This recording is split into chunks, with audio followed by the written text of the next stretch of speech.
Ice up, son. What's up? Ice up, son. What's up? Carolina keep pounding. Carolina keep pounding. The Panthers on the prowl will continue driving down the field to the red zone. We just got a first down and 10. Smitty on the loose, wide open Ted again. Stack 6 more on the board, looking like a win. With the 6-game winning streak, put them out their misery. Brady wanna cry when the ref threw the penalty. Panthers got a hot team, Patriots the enemy. Draw the first blood, different team than we used to be. Cam swerving through the traffic signal in a first down. Fans on their feet and the crowd getting really loud. Offense did a job off the field. There's a towel. Bank of America. Stadium is going down. Defense got him pushed back to the end zone. Hardy with the sack. That's a safety and we got the ball. Rushing on your shotgun. Staring at the barrel, y'all. All New England fans hear him saying that ain't fair at all. Ice up, son. What's up? Ice up, son. What's up? Carolina keep pounding. Carolina keep pounding. Ice up, son. What's up? Ice up, son. What's up? Carolina keep pounding. Carolina keep pounding. Better watch the linebacker, he can read you like a book. Run 40 yards just to tackle Luke. Got him shook, Tobert like a tank. And D'Angelo with the fake. Stiff arm, out of bounds, 25 to game. Stewart back, healthy 3 lethal running backs. It's suicide, add the wide receivers, it's a rout. Secret weapon, make plays, Greg Olsen make it happen. Keep pounding on these haters, we ain't playing John Madden. Leap all is loose, Jack move, Charles Johnson, yeah, he will come attack you. State of mind, mentally and physically, we elevate the state. Hard fought thriller, only 59 seconds left. Panther fan, ice up, son. What's up? Carolina keep pounding. Carolina keep pounding. Ice up, son. What's up? Carolina keep pounding. Ice up, son. What's up? Ice up, son. What's up? Carolina keep pounding. Carolina keep pounding. Ice up, son. What's up? Ice up, son. Carolina keep pounding. Carolina keep pounding.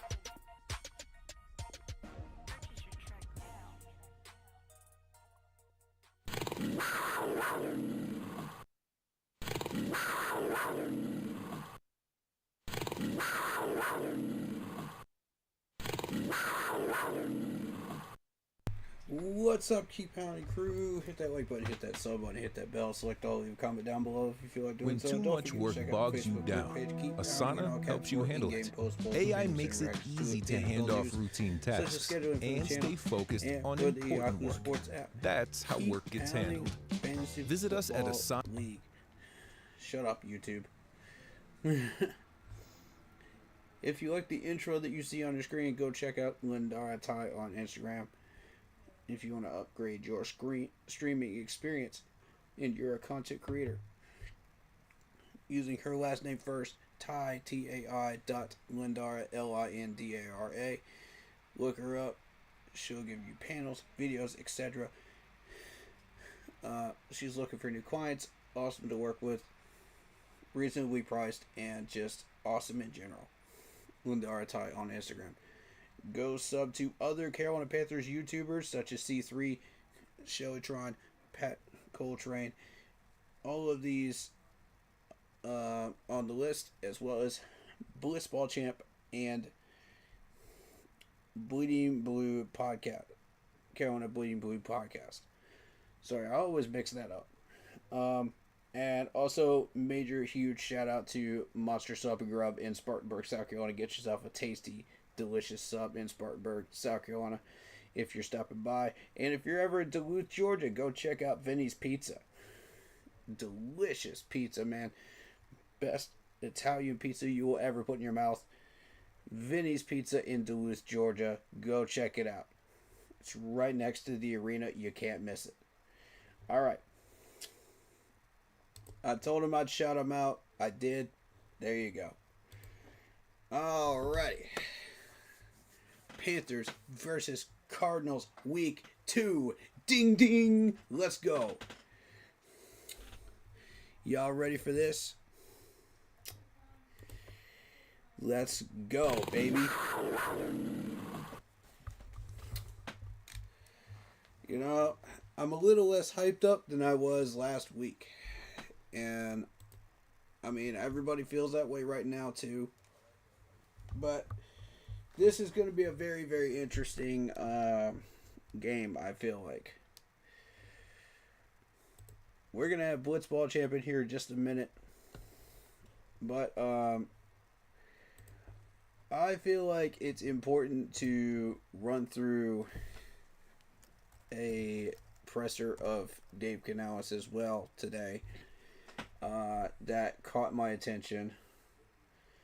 So I'm going to cue that up and have that ready for when.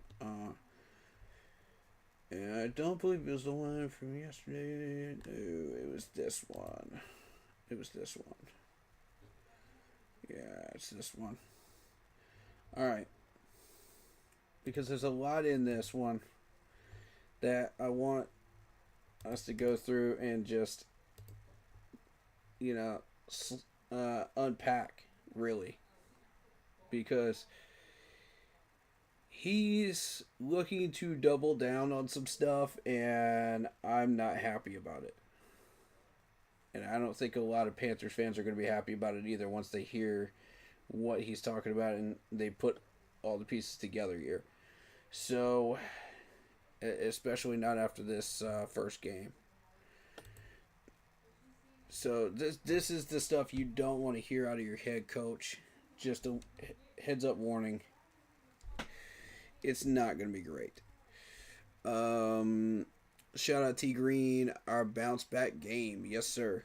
Yes, sir. Yes, sir. We can hope. We can hope. Let me see if I got that intro from Blitz yet.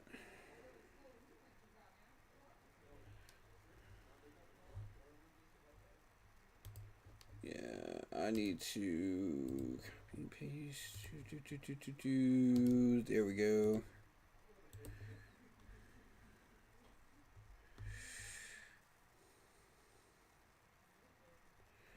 I think that's the right one.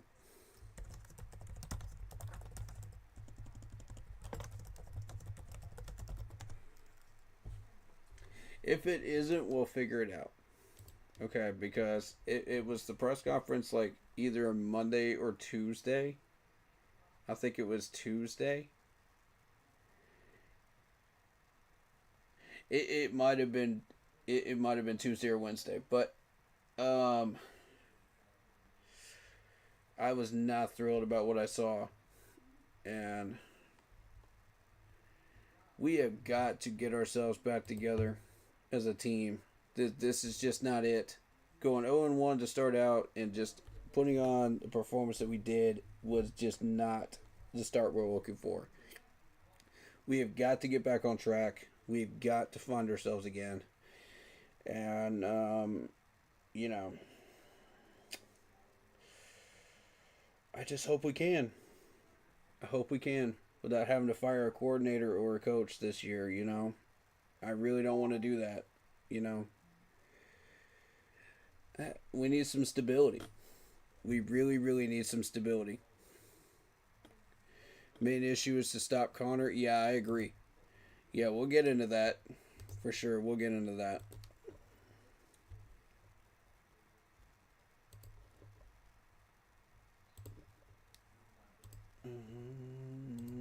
Is it gonna let me? Zoom meetings? There we go. Join, yeah.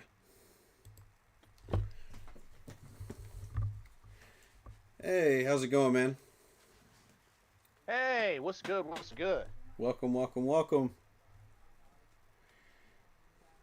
You doing all right? Oh yeah, it's been a frustrating week with this Panthers team. I've been seeing all the posts and everything, and social media and everything, and it's just been crazy to me. Yeah, it definitely has been. Here, let me switch to camera two. There we go. Yeah, it's been a week, bro. It's been It a really week. has. There's been a lot going on. Shout out to T Green. He says Green Bay looking good against Washington. True, true, true. Oh yeah, they're playing tonight, right? Yeah, I think so. I haven't even had time to Gotcha. turn it on, to be honest with you. Yeah, I feel you.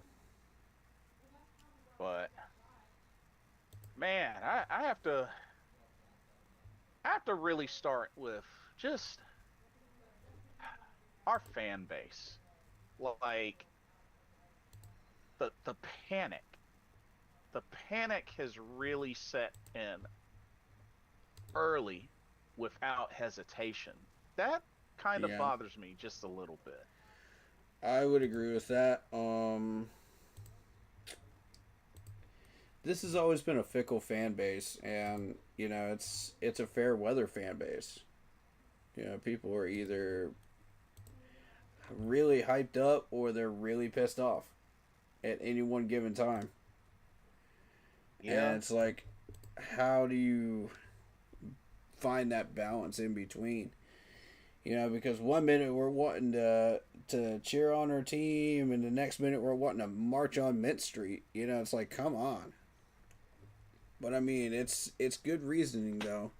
Because Tepper was doing Tepper things. But for once, the problem isn't Tepper. You know, he's kept his hands clean. Same with Dan Morgan. I don't feel like either one of them are the problem right now. But it's Dave on down though, and we have a press conference from Dave Canales from either Tuesday or Wednesday, and this dude started blaming the players for lack of execution. And I'm just going, are you serious? Because this is like we can't be doing this right now. In year 2, we're trying for a division title, and that whole press conference just rubbed me the whole wrong way. And I sent it to you. We're gonna go through it, but it's important because he's dodging questions. He's doing everything that we don't want him to do after a loss like that, and it's concerning. It really, Um, really is. I guess do we want to go ahead and knock that out first? I would like to, since we have the majority of the people in here, let's go ahead and get that out of the way now. Um, Okay. T Green says, yeah, it's on Prime, NFL Prime, for the Green Bay game. Yep, Ah, gotcha. makes sense. Let me cue it up. I think this is the right press conference. I could be wrong. If it isn't, we'll find it. It won't take us long, because there's only like 2 of them, right, from Dave. Okay. So it So should be this is pretty easy. much okay. This was from 3 days ago. That's probably the right one. It's the one I sent you. Um, Okay. so we shall see. All right, I am queued up.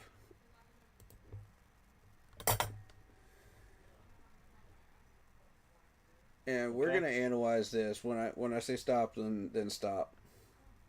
Because Okay. we're gonna analyze this thing.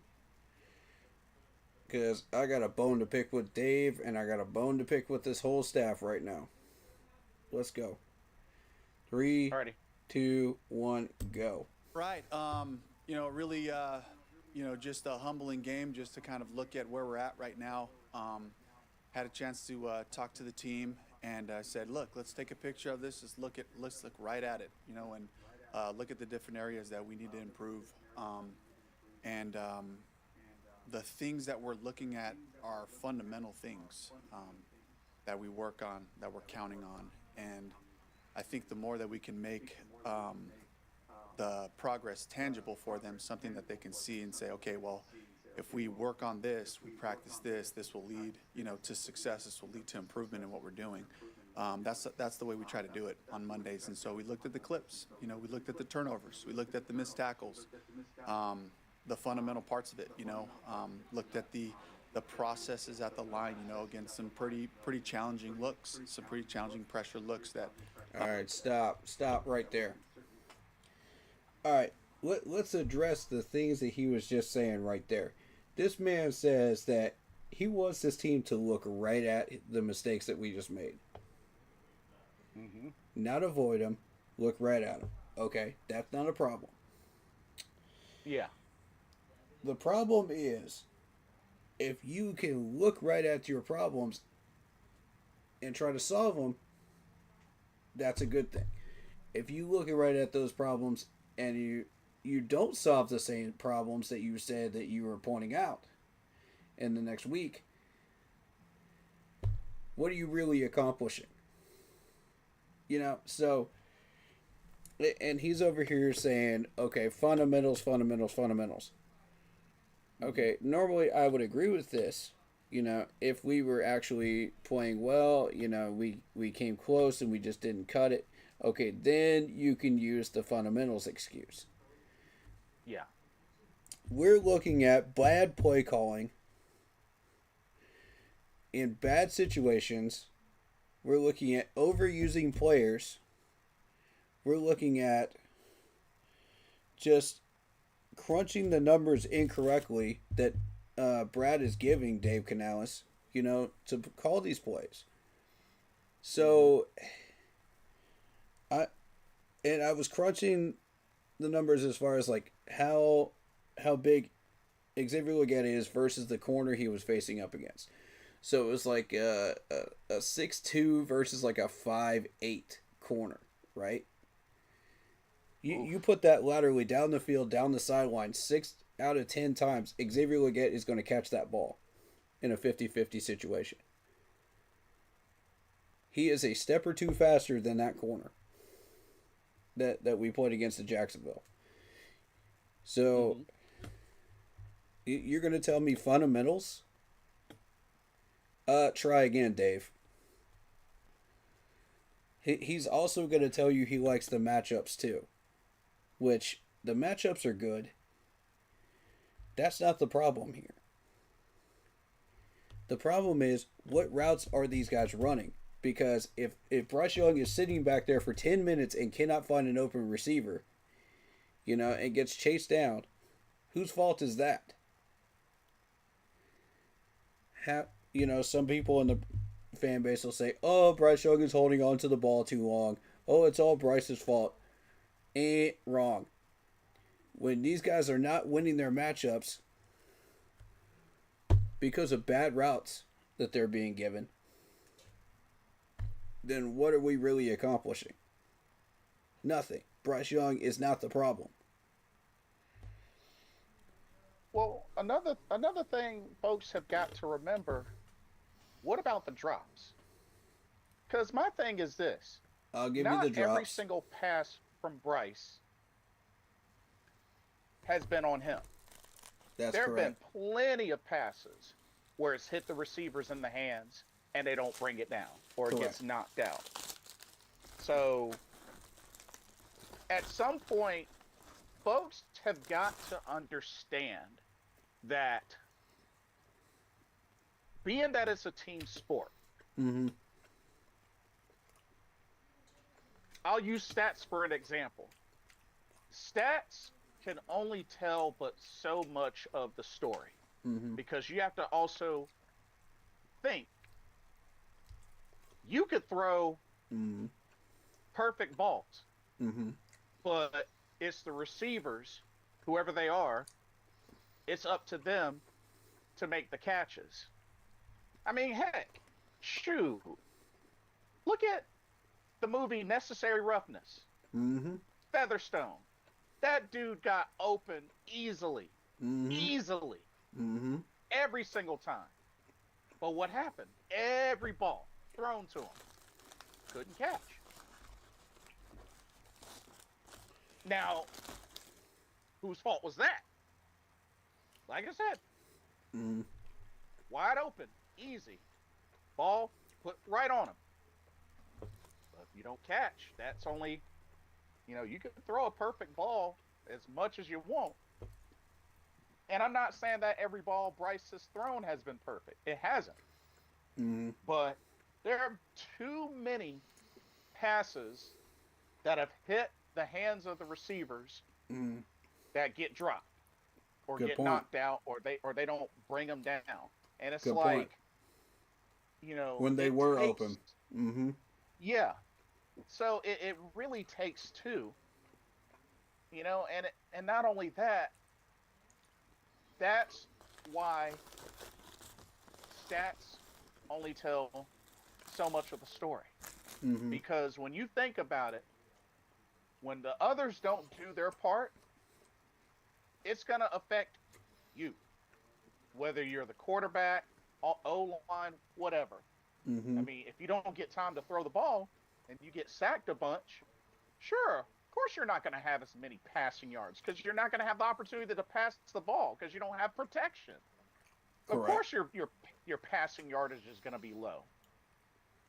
And it doesn't help that you put Josh Neiman in instead of Brady Christensen. Yeah. And it's like, okay, look at running the ball. If you only get, a few carries, of course you can't expect them to break over 100 yards with 10 carries or whatnot. You know how difficult that is? Correct. Like, there's a lot of things, that have to come into play that factors into a lot of this. And that's why I feel like so many fans want to single out one, maybe two people. And it's more than just one or two people. Correct. Like, I kid you not. There was actually a discussion where it's at the point where folks are saying they're comparing Jimmy Clausen to Bryce Young. I'm like, what? Jimmy Clausen couldn't even win a game out of the 10 that he started for us. Why is he even in the discussion? Yeah, for real. That's just stupid. I don't see why. And not only that, comparing one weak quarterback to a much weaker quarterback, what narrative are you trying to push? Exactly. Like, that's not really making a case for anything. You know what I'm saying? That's not making a case for anything. Right. So, like, I just feel like a lot. And don't get me wrong, I get the frustration. The frustration is warranted. Oh yeah. But we have to also understand that there have been so many factors that have played into this. Mm-hmm. So many. And until we get each and every one of those cleaned up, it's going to be deja vu all over again. Mm-hmm. It's starting to look that way right now. Now, granted, this is week one. Definitely not the time to panic. A lot of teams, I mean, we have to remember at least half of the teams lose the first game. I mean, that's by default. Right. So my thing is, and this goes back to one of the things that I'm very interested about Dave Canales is how well does he adjust? How well does he bounce back? Right. Because, I mean, this is his second year. I mean, he's got the first year in, great. My thing is now, I get the nervousness. I get the uncertainties. I mean, after that first year as head coach, not a great start to the head coaching career. I get it. But at the same time, at some point, being that he's the head coach, like the top of the food chain. There's got to be some accountability. Yeah. We're in year 2. And not only that, if it's at the point where you got to step in and maybe even pull rank, do it. Mm-hmm. Like, you're the head coach. Correct. Not the offensive coordinator. Mm-hmm.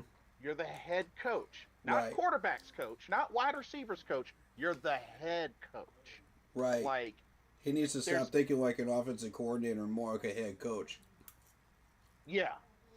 Like I said, I'm not against him calling the plays. That's fine. Do your thing. Yeah. But it got us a win against Atlanta last year, so yeah. Yeah. But you're the head coach.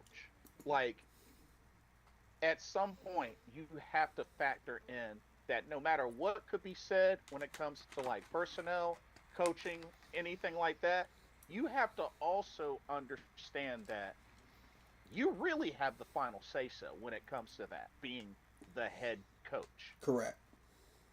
So, that's really just an example of what I really want to see more out of Dave Canales. Because, don't get me wrong, I like the guy. I like the guy. Me too. But he's got to turn up the heat. Like, right. Is he possibly one of the nicest guys you could ever meet? Sure. I'll give him that. Does he have a degree of professionalism that can be admired? Absolutely. But it takes a lot more than that to win a championship. Exactly. And take back that NFC South crown. Yeah. You got to have some spine. You got to have some backbone if you want that crown. You got to earn it. Yeah. And this dude has no spine right now. Prove me wrong. He has no spine. I'm watching this and I'm just going, fundamentals? Huh? You know, we're looking at year 2 into the system now. Year 2. This is the year where wins and losses start to matter. The first year we can use the excuse, okay, we're trying to learn the team, you know, fundamentals, footwork, hands, etc. But year 2, you're expected to have at least most of that figured out by now. If not all of it. So I want you to come in there with some backbone. Don't throw your players under the bus. Take accountability for your play calling and your defense coordinator's play calling. Because it was garbage. Everybody sees it. Everybody. Why are we running Chuba 16 times a game? Only to gain less than 100 yards? Excuse me? Like, this dude is not Derrick Henry. He's going to break. He's going to get hurt if you keep doing this. We're going to end up with a Christian McCaffrey situation again. Do you want that? No, I don't think you do. This is the danger of following the analytics and the data 100% of the time. You know, and if that data is off brand, you know, and it goes in Dave Canales' ear, and Dave says, okay, well, the analytics was working last year. Let's try it again this year. You know, why not? You know, I trust it. You know, instead of questioning it and going, okay, we've ran a draw play about 15 times today, you know, with you, but why would the 16th work against the stacked box? Right. This is where ding dong, hello, audible. That has to ring a bell somewhere, either in his mind or in Bryce Young's mind. One of the two of them need to question that and go, what are we really doing here with this play calling? Because this is garbage. Yeah. And that is why you saw Bryce Young get pissed off and slam his helmet. And I don't need to be a lip reader to figure out what this man said. He was like, why are my wide receivers not open? Color in your own expletive. This is ridiculous. I gotta throw this in here as well, because Bro, you and I, and as well as many others, have seen this way too much, especially when it comes to the offense. Why the heck has it consistently been 3 to 0 seconds when the ball gets snapped? Why? Like, Yeah, that was something a couple of other podcasters were talking about too. They when you have pointed to that go, out. snap me the ball, hurry. When you got to do that like so many times in a game, like, Like your reads and your checkdowns, you're doing too much. yeah, You're and it's doing like you too have to much. rush. That was part of the Like, problem when we had Frank was the play calling for each play was just like a mile long. It was like a book. Did you remember that? Because we always took it yeah, down to like 1 or 2 seconds before we snapped it, and I was like, chop that in half, please. Please chop that in yeah, half. Make it simple. Some of these players make it simple, stupid, man. You know, they're not going to like, understand half of this, and it's going to take forever for them to get adjusted to that. That's what frustrated me. in all honesty, they need to start getting out of the huddle at least within 15 seconds. Right.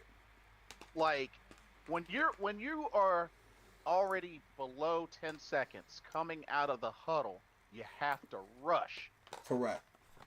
and it's hurting them. Mm-hmm. Like, Mm-hmm. it doesn't give you time to check for blitzes or check to see what the defense is showing. Right. You don't allow any opportunity to audible, especially if you see something so critical that you need to audible. Right. You're not like going a to have sack the time. box. Yeah, you're not going to have the time, and you're sitting there, snap me the ball, That and it's ain't like it. you have to rush. Like, Right. I understand technology has become very advanced. I love it. It's awesome. Great. But if this continues to go on, y'all got to figure out some sort of alternative. If y'all got to go back to like the armband play calling or something. Right. But y'all are taking way too long to get the play and get out of the freaking huddle.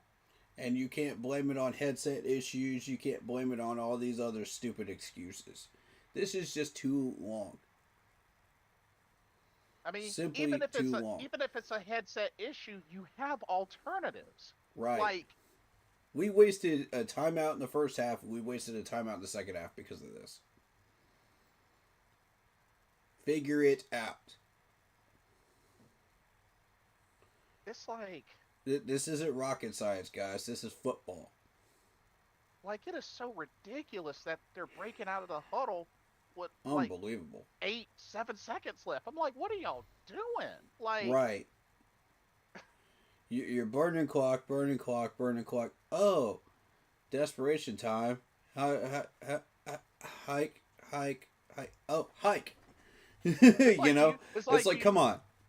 It's like, do you have to announce what each player's route is? Do you have to Right. announce which way the Right. protection is? Right. Just Ooh. I am glad you said that because Brad Isaac. Oh. I just made the connection now. Because if you look at Brad Isaac's pressers, he'll turn 3 questions into 30 minutes answers. true. He'll over-explain everything in detail. It's like, oh, these wide receivers were playing matched up against these players in this type of formation. It's like, Brad, stop talking, bro. You're giving away the store. You idiot. Like, why would you do that right in front of the season opener game? Why would you give him a presser right in front? Please. Oh yeah. B Ryder also mentioned not to mention the super high snaps from center to quarterback. I'm not worried about that because I've seen, that there was a center that came from my hometown that went to Clemson, and he had high snaps all the time, but Trevor Lawrence got used to it, and then it was off to the races. So I'm not really worried about that. That's not too much of a problem. It's the snap count. That's the problem. It's getting the ball snapped. Yeah. Because if we're gonna sit here and Brad Isaac's plays are a book, it's basically a novel each play. For each play call, it's ridiculous. Like this is why we don't want Brad Isaac touching the freaking playbook. I've been trying to say that all preseason. Dave Canales would not listen. And we got 23 points out of 3 preseason games because Brad Isaac was touching the playbook. And I was like, what are we doing? Like now you're feeding into his play calling, Dave Canales. You're going to listen to him after we just did that. And you're going to talk about development and stuff like that. It's too late for development. We should already be doing that. It's year 2. We're trying to win games now. We're trying to win a division title now. I projected us at 7 to 9 wins this year. Wins. Not, we came close. It's an emotional game, but we came close, and we just couldn't get it done. Back to 5-win season again.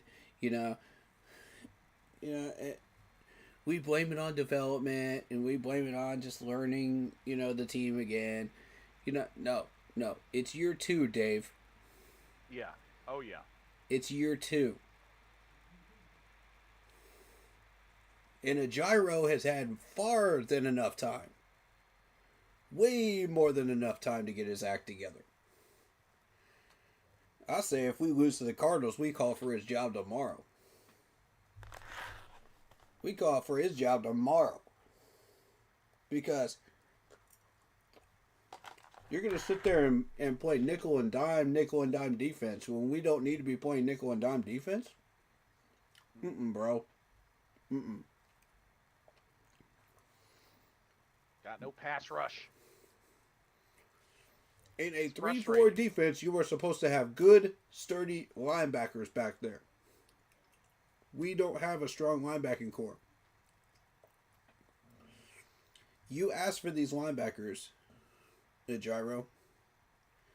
All of this is on you. Everything that you have requested, we have given you. Do something with it. Do something with it, or lose access to your card and get out of the building. Pack your bags and leave Charlotte because we're done with you. We respect you as a person. We respect your family. We respect everybody else. This is not about that. You were hired to do a job. You've been here for way too long and you haven't been getting it done. I don't care how many fishing trips this man has taken with Dave Canales. I don't care how many yacht trips they've taken. I don't care how great their relationship is. Get him out of Carolina if he can't do the job right. And if you won't do it, Dan Morgan will. Yes, folks, Dan Morgan has that power. And we don't want Tepper stepping in and touching that because his hands are way too dirty already. With the rest of this garbage. So it's got to be Dan. It's either got to be Dan or it's got to be Dave. One of the two. But a gyro, if you don't get your act together, we're going to give you one more week, bro. One more week. If we see the same garbage again. And watch, he's going to cover up for his boy. He's going to say, oh, we're putting in younger defensive players, as an excuse for why we can't get it done. Watch, that's going to be the presser if we don't pull it off. if we don't get the Well, W. my whole thing is, even with the Count on it. personnel, it goes back to the fact that he's the head coach. Like, personnel, like, he should have the final say so, but... And while we're on that subject, this is not the time to be putting in younger players, you know, in NFL play. This is year 2. We're trying to win football games. We're trying to win a division title. This is not the time to do that. Preseason is the time to do that. Get your mind out of preseason and put it in regular season mode.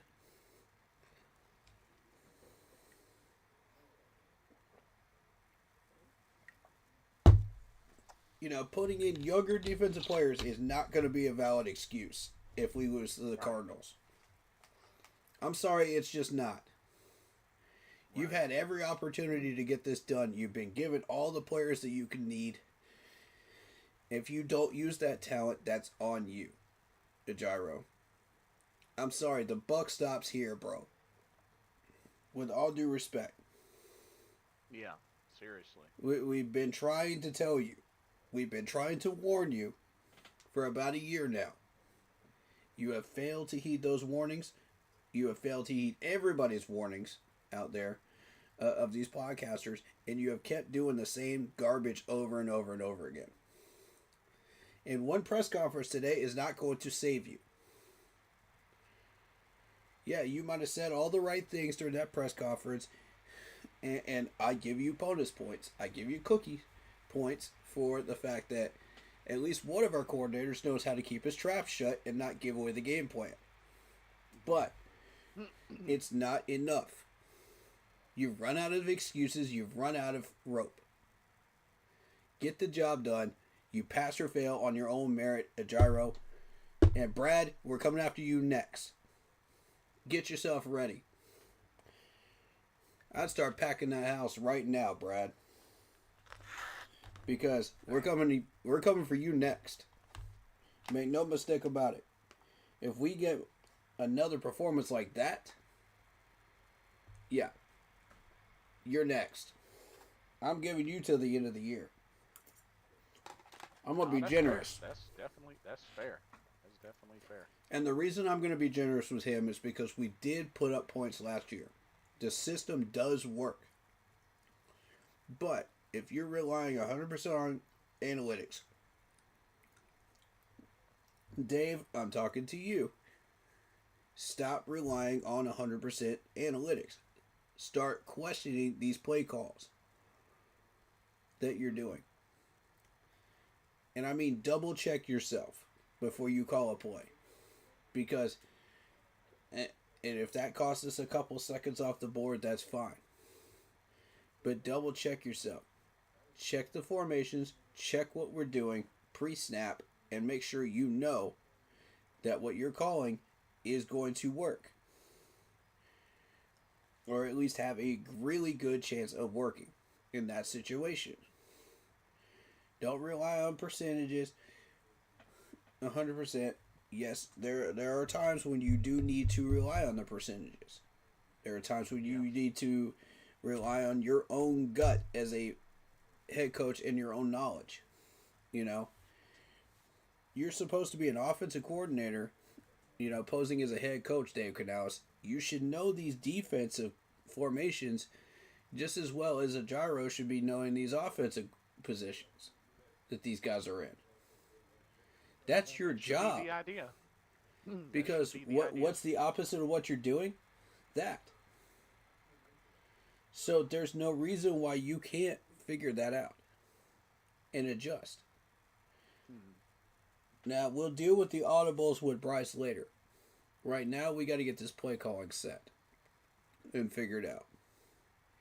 And I want that whole entire offensive playbook, these play calls rewritten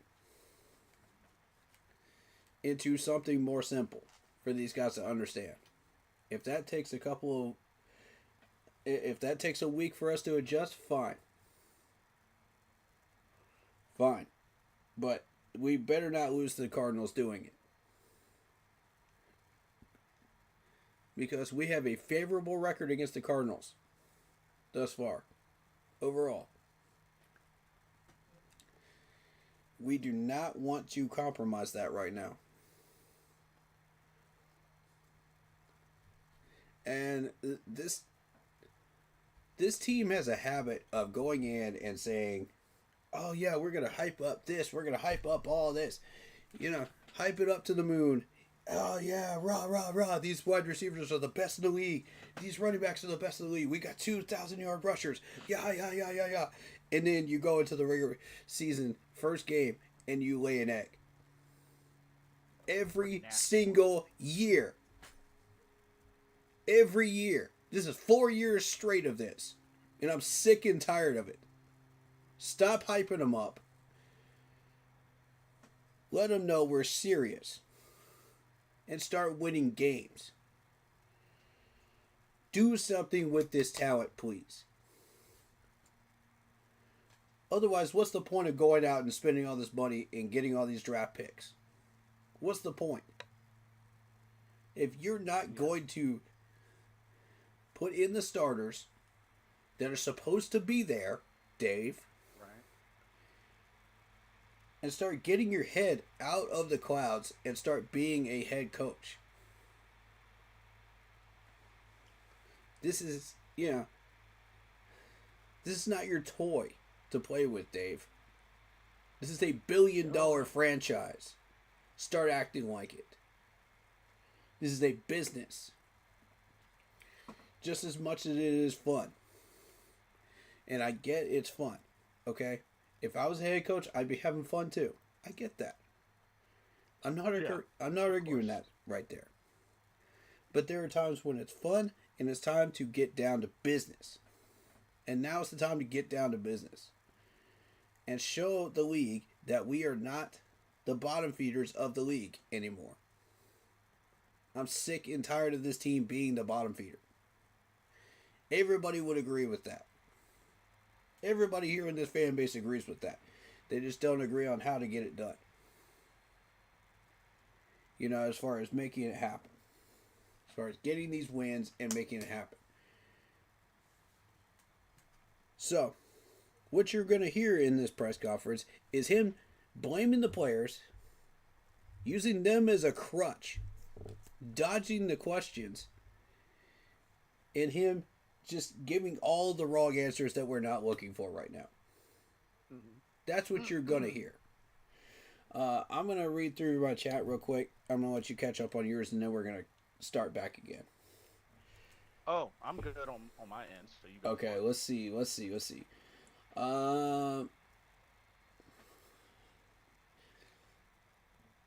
T Green said, no. Where are we at?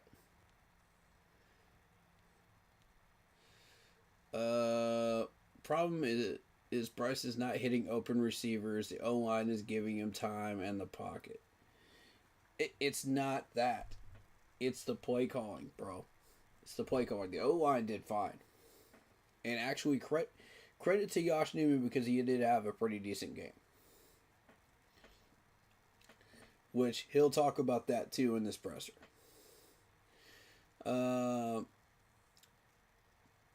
Brady 12 says Charles Rick may be laid off. Oh, Charles Rock. Yeah, I heard about that. I did as well. Yeah, we made the right decision there. And this is Panthers related because it's organization related. We made the right decision there. I'm not going to get too much into this because I don't want to get into politics, but yeah, we did make the right decision. We don't want to promote that type of commentary, on something like that. It's sickening and it's disrespectful. So, good job, Panthers management, for recognizing that this was the right thing to do. Indeed. Rock has done good for... They fired him. Yep, I know. Yep, we're all aware. Dave's saying everything that we don't want to hear. Exactly. I'm pretty sure Tepper is bothering him. No.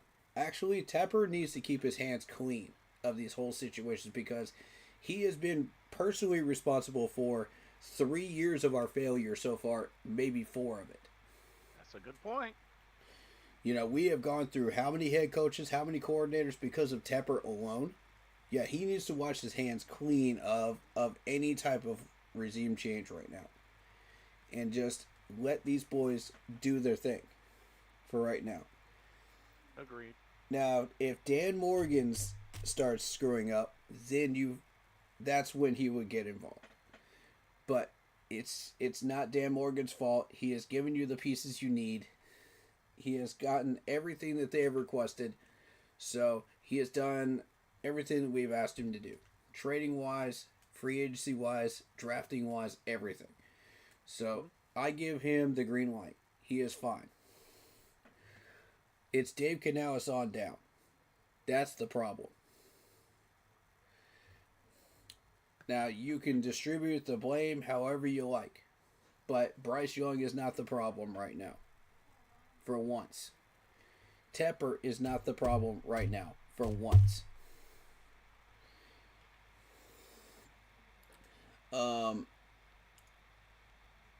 And yes, the players did have a little bit of a lack of execution. Yes, I will give him that. But at what point do you say lack of execution versus play calling is screwing things up, causing the lack of execution? That's where we got to have that discussion, because this is important enough that we got to discuss this before we even get into the preview stuff. Because this is important. If you don't get the management stuff right, the rest is a wash. You know what I'm saying? Yes. This is why we put this as a priority, folks. It's that important. Renfrow had a lot of drops due to short or bad passes from pressure in Bryce's face. That would be Josh Demon's fault, as well as the play calling too. Because we all know Renfrow is much, much better than this.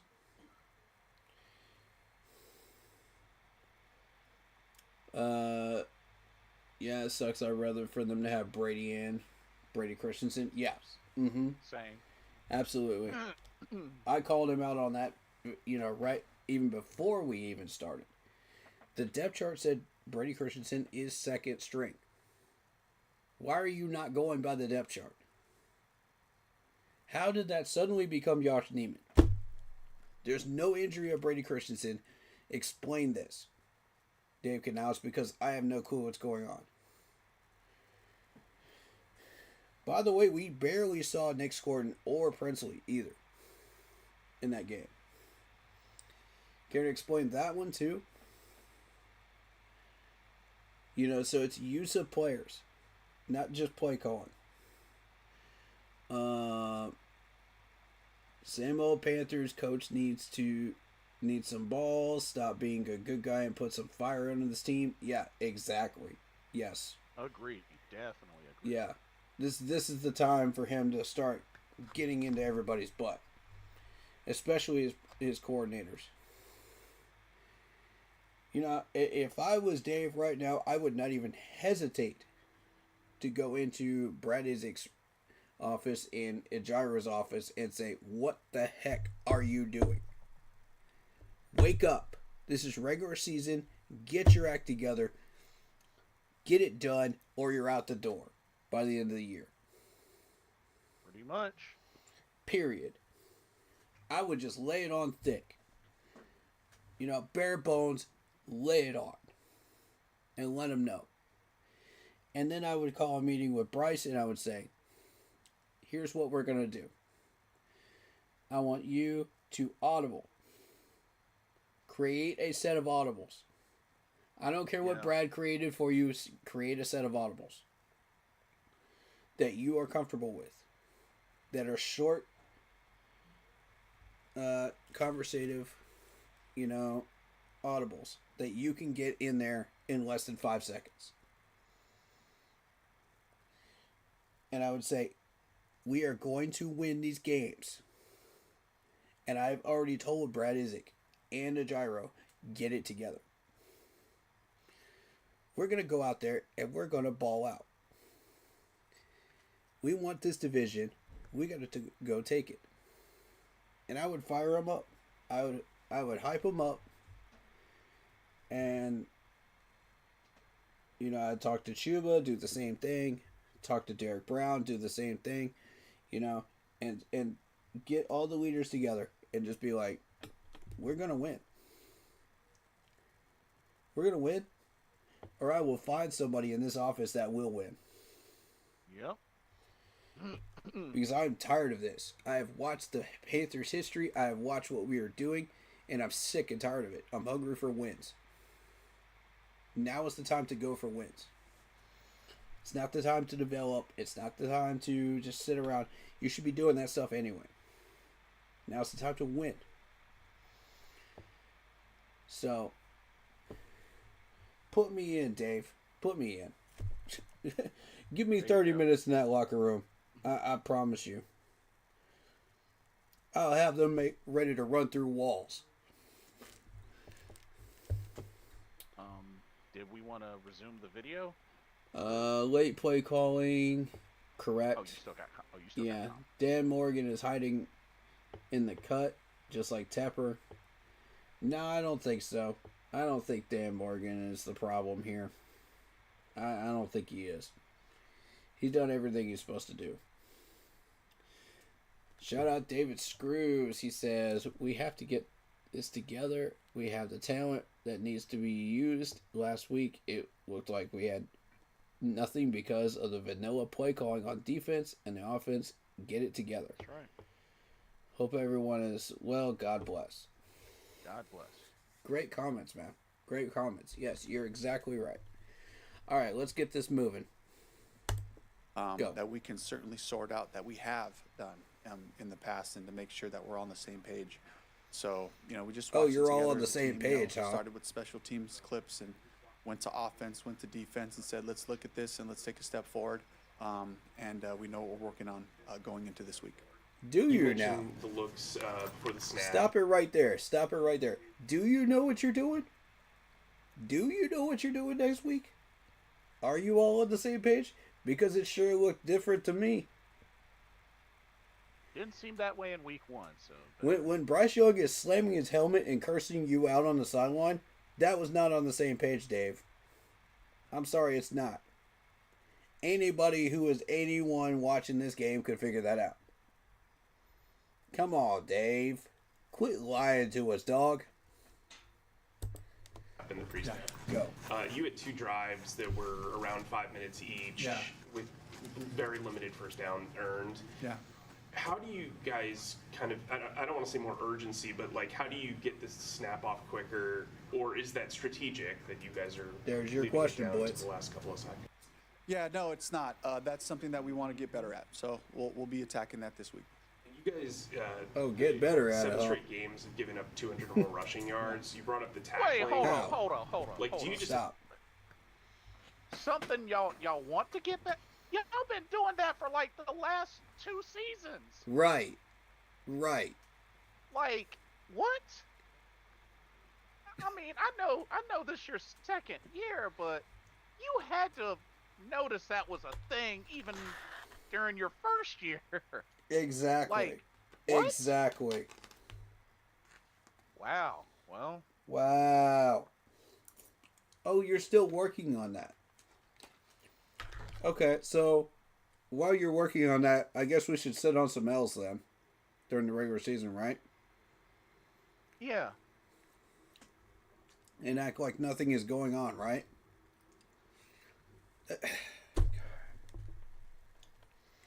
Oh, you're working on it. Do you have a plan, though? Do you? Do you? Because we would all love to hear it right now. Man, that's wild. This is That's the wild. things you do not want to hear from your head coach after a first game loss. That's wild. It gets worse. Let's continue. All right. have to get back to basics, or is this a matter of adjusting the scheme given the Adjusting what's the happened to scheme. trend? Yeah, coming off the film, I mean, the scheme was there. You know, we got to get guys down. We had a couple of TFLs available for us early on in the game. We got to get the guy to the ground. That's you know. not what we're The big talking about, 70-yarder, Dave. was really like a free player. We got a free player. We got 2 guys outside, 2 guys in the D gap. And we're trying to spill that so Trey Merritt could be in position to make that play, and they cut us off. And so then all of a sudden he's got a decision to make. Do I jump inside or hop back out? And the ball got popped out there, and Nick Scott had a chance to make that tackle, didn't get him down, and Pause. Why were there 2 guys on top of each other from our own team? That caused our linebacker, Rosebloom, to question whether he was supposed to go inside or outside. Credit to Panthers advice, because he is the one that actually spotted this. Mm-hmm. Why are we having 2 guys confused on what gap they're supposed to be in,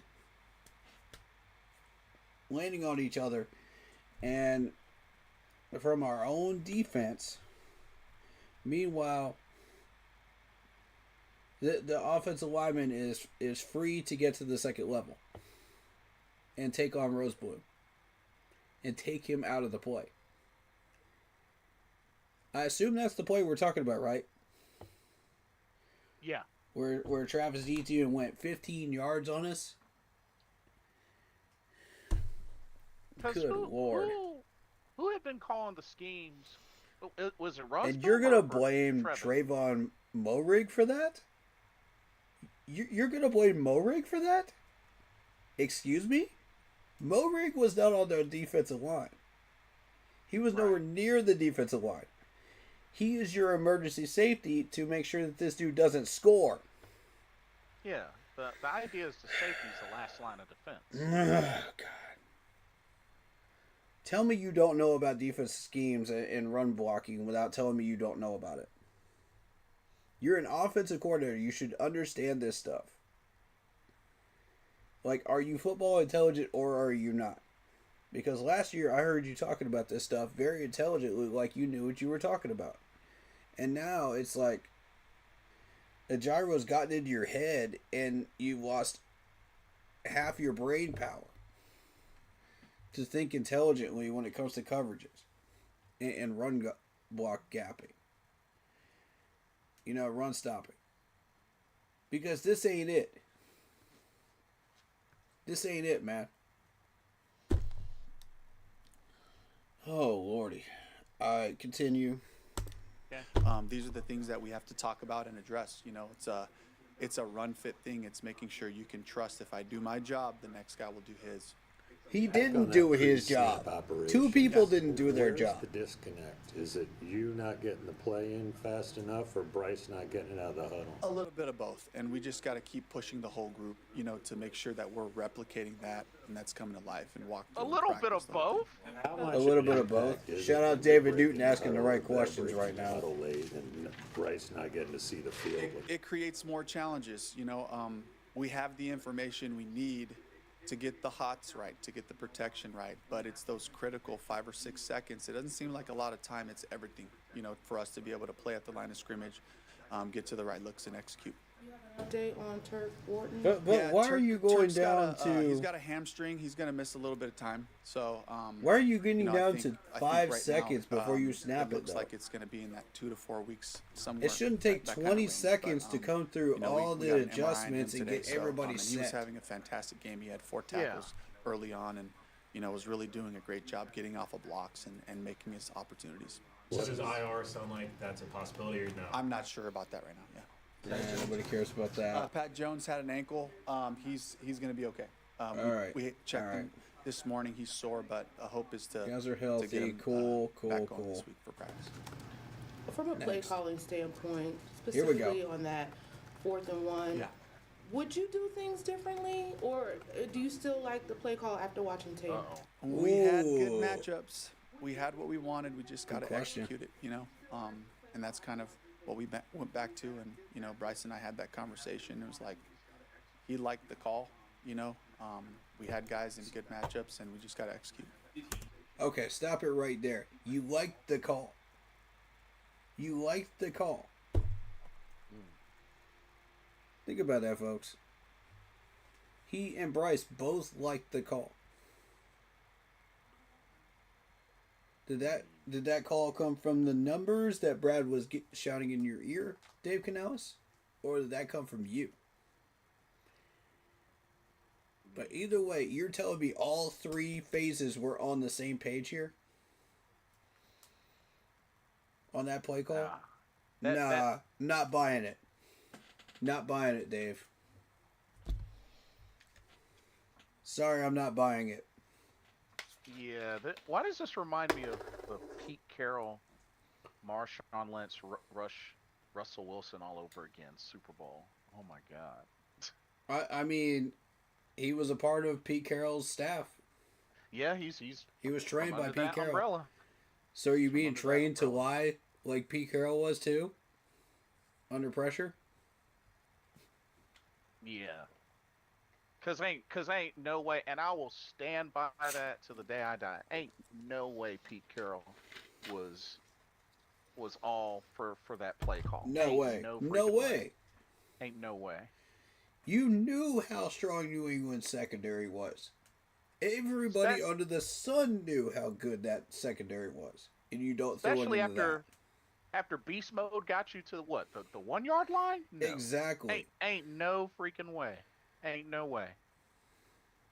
Hey, so you're trying to tell me everybody was on board with this point? And liar. And like I said, I blame Russell Wilson for not voluntarily audibling out. I'm sorry. When you are in that position, you just got to take one for the team and just look and just be like, you know what? That's a lie. You know what? Screw what the coach says. You know what? Beast mode. I'm audibling. Get this touchdown. Let's get out of here with the second Super Bowl. Exactly. I mean, come on. Yep. Come on. Like you telling me Russell Wilson was on that train too? Yeah. Not to mention. And agreed with that. What was it? It was second down, and they still had a timeout. That was supposed to be a curl route, wasn't it? Right into the teeth of that defense. Yeah. You're telling me you didn't expect that gigantic linebacker to pick that ball off? Well, I mean, it was Malcolm Butler. I mean, it was Malcolm Butler, but I get what you're saying. I get what you're saying. Like, he takes up so much space in the middle. You're telling me... Oh, my God. But, like... So, yeah, you handed New England a Super Bowl. I'm sorry. On a silver platter. I would have easily been to this day, I will still say that. Yeah. That's why a big part of me is God, it pissed me off. I would have been like, you know what? Screw this. Marshawn, take the ball. Exactly. Take the ball and get us this touchdown so we can get out of here. Yeah. Shoot. Let me get my second ring in a row. Please. Yeah, go for it. Yeah. Yeah. Yeah, like, because it's like, he got you to the 1 yard line. Now all of a sudden you don't trust him anymore? And even if it didn't even if he didn't get in, you still had a timeout. Exactly. You still had a timeout. Exactly. That you could have used, and you could have dialed up something. Oh my God. That still pisses me off to this day. It still does. Alright. Cause my thing is, after if you try to like run up the gut, he doesn't get in. You use that timeout, that final timeout. Okay, now you got plenty of time to scheme something together. Yeah. If you want to consider a play action, a bootleg, something, okay, I'll give you that. Yeah. But to go right into a pass when beast mode got you to the 1 yard line and it's only second down.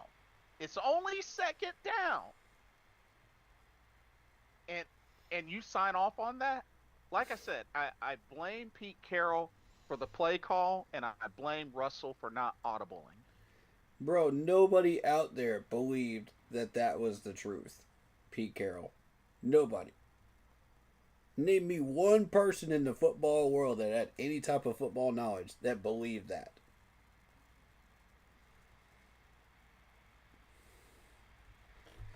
Bro, you're not fooling anybody.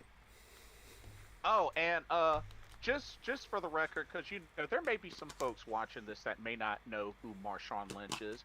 We're talking about an all-pro a Super Bowl champion, a 5-time Pro Bowler, and a back-to-back rushing touchdowns leader. Twice. Back-to-back. 2013, 2014. And you mean to tell me you don't trust that man after getting you to the goal line to just punch in for one more yard? Are you serious? 200 Really? 250, 260 pound massive running back. Pure muscle. Why do you think he's called beast mode? Right. Oh man. How do you think they got to the Super Bowl in the first place? Like that was part of it. They beat the brakes off of Denver. Yeah, they did too. So that would have been 2 Super Bowl wins in a row for Seattle. I want people to understand that too. That would have been 2. And they were this close to making that happen. And that's why to this day, I will consider that, unless something crazy changes, I consider that the dumbest play call in NFL history. In the Super Bowls, for sure. Yeah. I'm not going to say NFL history, but definitely in the Super Bowl history. Yeah, and if I was Marshawn Lynch, I would be fuming, dude. I would be absolutely fuming. There's no excuse for that. Because that... Imagine if that's us and Christian McCaffrey is in that situation. Just put that into perspective for the people that don't fully understand this. And we're about to win a back-to-back Super Bowl. We're inches away from it, and you've got Christian McCaffrey. Or heck, if we had Cam, he would have taken that ball himself. Exactly. Shoot. Yep. And Cam elects to throw it into the defense.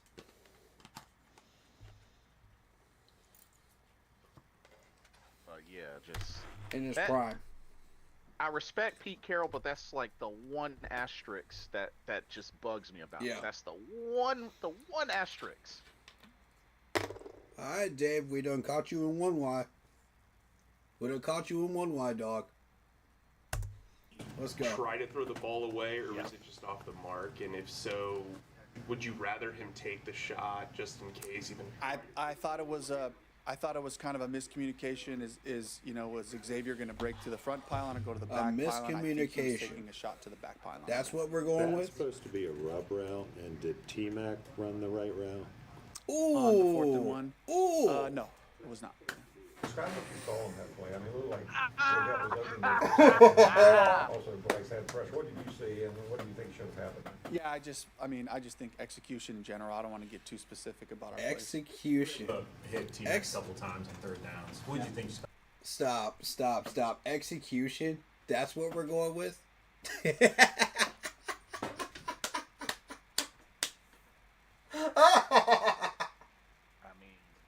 Just no, bro. No.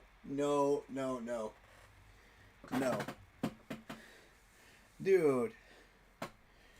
Shout out the reporter that asked that question, because this dude, started out the first 2 weeks of training camp asking some really dumb questions. And then he started to turn it back around. David Newton, yeah. And once he started asking some real questions like that one right there, I was like, props to this dude, man. I don't give many accolades to media people, but when you turn it around and you pull a 180, good freaking job, David Newton. You are starting to get educated on this team. You're starting to get educated on what we're doing here, and you're asking the right questions at the right times. That's doing your homework, man. Good job. And you put the heat on Dave Canales, and he could not handle it. Yep. He could not stand the heat in the kitchen, man. I was like, woo. Woo-hoo, it's getting hot up in this presser. Let's go. Thought his first performance after a good vote. I thought he played fast. You know, I thought he looked very comfortable out there one-on-one outside. You know, we moved him around a little bit. And moved him around a little bit. Able bit. to handle that. You know, he and Bryce were on the same page timing-wise. So I was really pleased with the way he played. You know, I'd love for him to come up with the big touchdown in the end zone, shot down the field, but he ran a beautiful route on it. And he really gave us a chance to have some explosives down the field and to just have a consistent target. Do you think what's the outlook on Icky now that he's kind of a week further into this process? He had a great workout today. I think with this thing, what I'm learning is like every day is a huge leap in that direction, and so I expect him to be back this week. I hope he is. We're going to put him back out there and practice in a limited fashion and make sure he's pushing on people and feels confident to go. You guys have talked about being a developmental staff. Yeah. On offense, it seems like a lot of the young guys are getting playing time. On defense, not really. Here it is. So what goes into the decisions on, hey, we want to make a success? Or let's get into your brain a little bit here. Yeah, well, I'm pushing that. I'd love for all of our young guys to play. I really believe that it's so valuable for those guys to be out there. Are they going to be perfect? Why do you feel that that's valuable? That they take in regular season, and beneficial for their future. Yes, and so I would love for those guys to get opportunities out there so that we can see what we have, and then also just knowing it's a long season and a lot of people. Here's my thing. Stop it right there. I'm a play a little bit of devil's advocate, just a little bit, bit. Okay, Dave, if that's honestly what you really want. You want the young guys out there, that's a priority for you. What the heck is stopping you from making that decision when you're the freaking head coach? What's stopping you? Bingo. Like, what's stopping you from literally just changing the lineup? You're the head coach. Why is this a good idea? Why? Coach. So that's the only thing that I can say, because I mean, the whole I'm trying to push for it. It's like you're the head coach. What's there to push for? You're the head coach. So let me get this straight. Your whole thing is that you're just trying to get them developed, bro. You could do that in practice. This is the regular season. We're trying to win games. I mean, like I said, I like the guy's personality, but he's got to turn up the heat. He's just got to turn up the heat. And the thing is, this was somebody that claims supposed to be the quarterback whisperer. Look at what he did with Baker Mayfield. And, when he worked with Russell. And, you know what I mean? It's just like, come on now. I just want to see some aggressiveness. This ain't it, Dave. This ain't it. Alright, so let's continue this absolute nonsense here. We're going to play, at different times, and so it'll help us, going forward. That a conversation you've had to have with EJ? I just collectively as a staff is just like, hey guys, let's play these young guys. We're going to need everybody. Nope, stop. This is your conversation with Ajaro is we're going to get the whole staff together and we're just going to play defensive players. Oh, that's supposed to solve the problem right now. When everybody's being put in nickel and dime defense when they're not supposed to be. Leaving these guys wide open. Have you guys seen the amount of catches versus targets that Jacksonville had versus ours? Have you seen it? Because there's a wide gap. Let me find this real quick. Because I need, this is important. So you're talking attempts to catches, right? Yeah, targets. Targets. Yeah. Strictly targets. 29 targets for Jacksonville, 34 for Carolina. No. Hold up. I got you. 1 second. Because this is important. Sit right there for 1 second. Okay. Box score. Box score is what I want. All right. Okay. All right. So Jacksonville had 19 for 29 targets. Yes. Ours were 18 for 34. Yes. 18 for 34.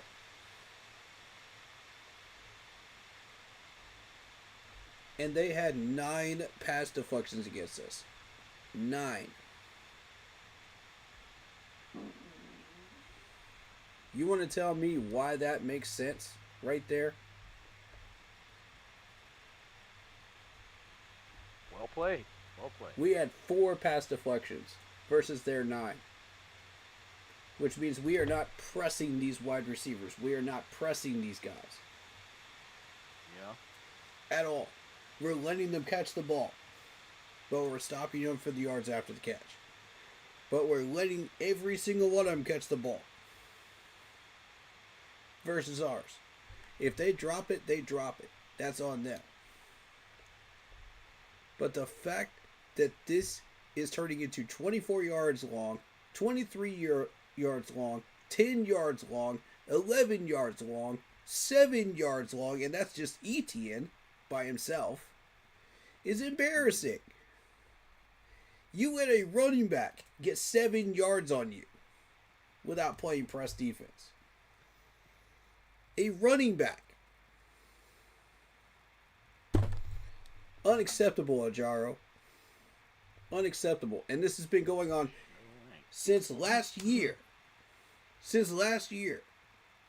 Why do you think KC and the Philadelphia Eagles ran up the score on us so much? And we had to battle on offense just to keep up. It's because of that garbage right there. Stop running nickel and dime every time you see those situations. Get out of that. We need a field general linebacker or somebody out there on defense that can shift us out of that garbage and put us where we need to be. Even in a 3-4. We need something. Because this ain't it. You got defensive audibles too, not just offensive audibles. Right. So if you see something that ain't right, like a nickel defense where it ain't supposed to be there, shift out of it. If you see guys that are missing their assignments because they're not supposed to be where they're supposed to be, shift out of it. If you see it two or three times in a row. And that's what Luke Kuechly was so good at, diagnosing pre-snap. And we lost that with Luke Kuechly and Thomas Davis and A.J. Klein and all of these leaders. So I just wanted to point that out. All right. Continue? But, yeah. Is there like a sense of redundancy between Lathan and Trevin, just from the standpoint of having them next to each other? Like we saw you guys Lathan. run big nickel. There's but the question about Lathan. In a 2 safety set, is there any redundancy there? I think that they're both pretty versatile guys, so I don't think it's completely that way, but I think Lathan will get his chances, and as he continues to do the right things and Will he show get the his type chances? of play style that we've seen from him, I think he'll give us confidence, to give him a shot at some point. But right now, I like the group the way they're at, and we just have to continue to get better at our football. I know the run. Will he get his chance though? Because you keep putting Nick Scott out there. Having Morgan in there, pass things, but also what did you see on tape when giving up 200? I just saw a couple of explosive runs, to be honest. I thought that we played the run consistently pretty well, but I thought that we gave up big plays. Consistently pretty We well? gave up a 70. We gave up Question mark? Reverse touchdown. Consistently and then we pretty gave well? up a couple of explosive runs in the 4-minute. Those ones hurt. Okay, because- pause. Consistently pretty well? Let's diagnose that for a second. This running back room, this includes Trevor Lawrence, by the way, got 200 yards of rushing. 200 yards, yep. Of 32 carries. Oh, we consistently stopped them? Can we talk about the fact that Travis Etienne had an 8.9 average rushing yards during that game? Not to mention, they had 10 rushing first downs. Yeah. Let me stop you right there, Dave Canales, because you had Brian Thomas Jr. who got 9 yards and a touchdown, by the way. Yep, on a jet sweep. And LaQuint Allen Jr., who the heck even is that, got 7 yards rushing. And you're going to tell me we consistently stop the run? Lie. Caught you in a second lie. Let's go. Caught you in a second lie, son. We talk about finishing. We talk about just continuing to play right regardless of what the situation is. And they got a couple of explosive runs there late, and I think you add those three up. Couple of them? That's about 100 yards. And 8.9 average, Dave. But I just felt like if the guys were in the right spot, we were playing stout up front, we were playing with technique, and then there was a lapse, and there was a big play. That's the NFL. We have to be consistent about it. Oh, that's your excuse. This defense two times last year, but also he's got a background with the Rams and obviously Evero. They really attacked the box in the middle of the field early. Why do you think they were able to find success there? Great scheme. I give a lot of credit to Liam and to great that staff. scheme. Shane Great Waldron, scheme. Guy that I know that we have history with. Man, John miss me with that great scheme nonsense. Oh, hold up. They had a great scheme. First off, you're supposed to stack the box against a draw. Not only that, y'all, I mean, the run defense has been something that stood out, for the last few years. And when you know that they've been grinding away at the run, especially to the point of giving up, a 71-yarder, like, you would think maybe you should, stack the box. Maybe you should, come up some. I feel like there's so many of these defensive plays where they're giving them too much of a cushion, even on runs. And it's just like... This is just... You gotta be kidding me at this point. I mean, Dave, I know you're not a defensive guy, but... We know you're BSing now. Come on. We know you're lying. Anyway, that's all I got. Want to keep going? Like, is your Pinocchio nose going through the roof now? Come on, Dave. Brad Morton, Keli'i, Kekueba, who was with us last year as well. It's a really good staff, and I thought they did a great job of preparing those guys to play us and execute. Generally speaking, sometimes when you look at the tape, it might not be as bad as you thought it was, or not as good as you thought it was. Where did you land? I landed disappointed and encouraged, and that's really. Oh, stop! Disappointed and encouraged. What are you encouraged about? What are you encouraged about? The fact that you almost broke Chuba Hubbard running 15 draws up the middle? 16 draws up the middle? Is that what you're discouraged by? Bro. And what exactly are you encouraged by? The fact that, we've got talented players. We already knew that. We already knew that going in. Did you leave your brain on the bus when you went to Jacksonville? Oh my god, dude. Like, I can't with this press conference, dude. I can't. I can't. What am I listening to right now? What are we listening to right now? This is supposed to be our head coach. This is the guy that says finish. you know, all these great things that we were supposed to do, you know, and blah, blah, blah, blah, blah. Everything that is supposed to be said right, you know, and we get this. You fold after one loss, and you lied, you BS your way through the press conference, and you act like, you know. He's dodging questions like the Matrix. Listen to him. He's dodging like questions, Neo. Dude. It's dodging insane. Dodging like Neo. It's insane. This is supposed to be our leadership, and we're getting this. And I'm not trying.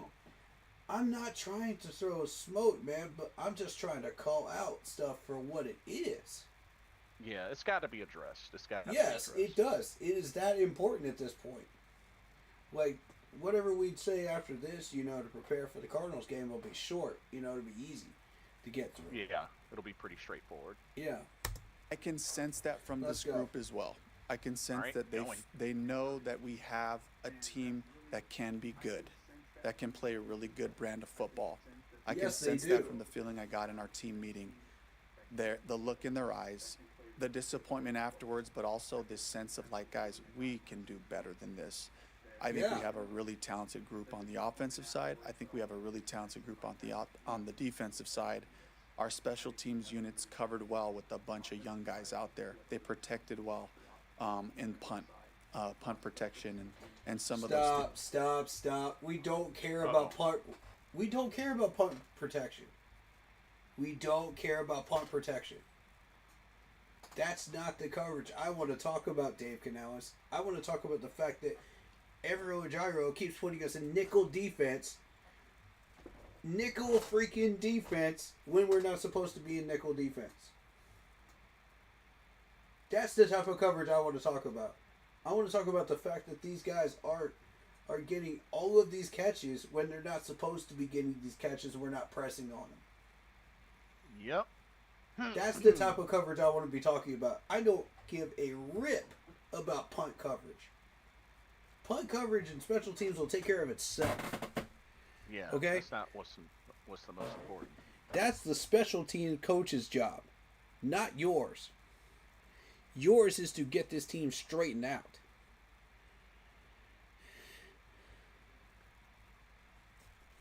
Things and continue. I think the pieces that I saw watching the film directly afterwards, getting up this morning and watching parts of it with the offense, parts with the defense, and having our conversations, I just feel good about this team.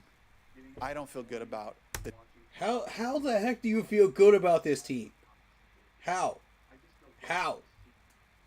Team that we put out there on Sunday in terms of the execution and the fundamentals.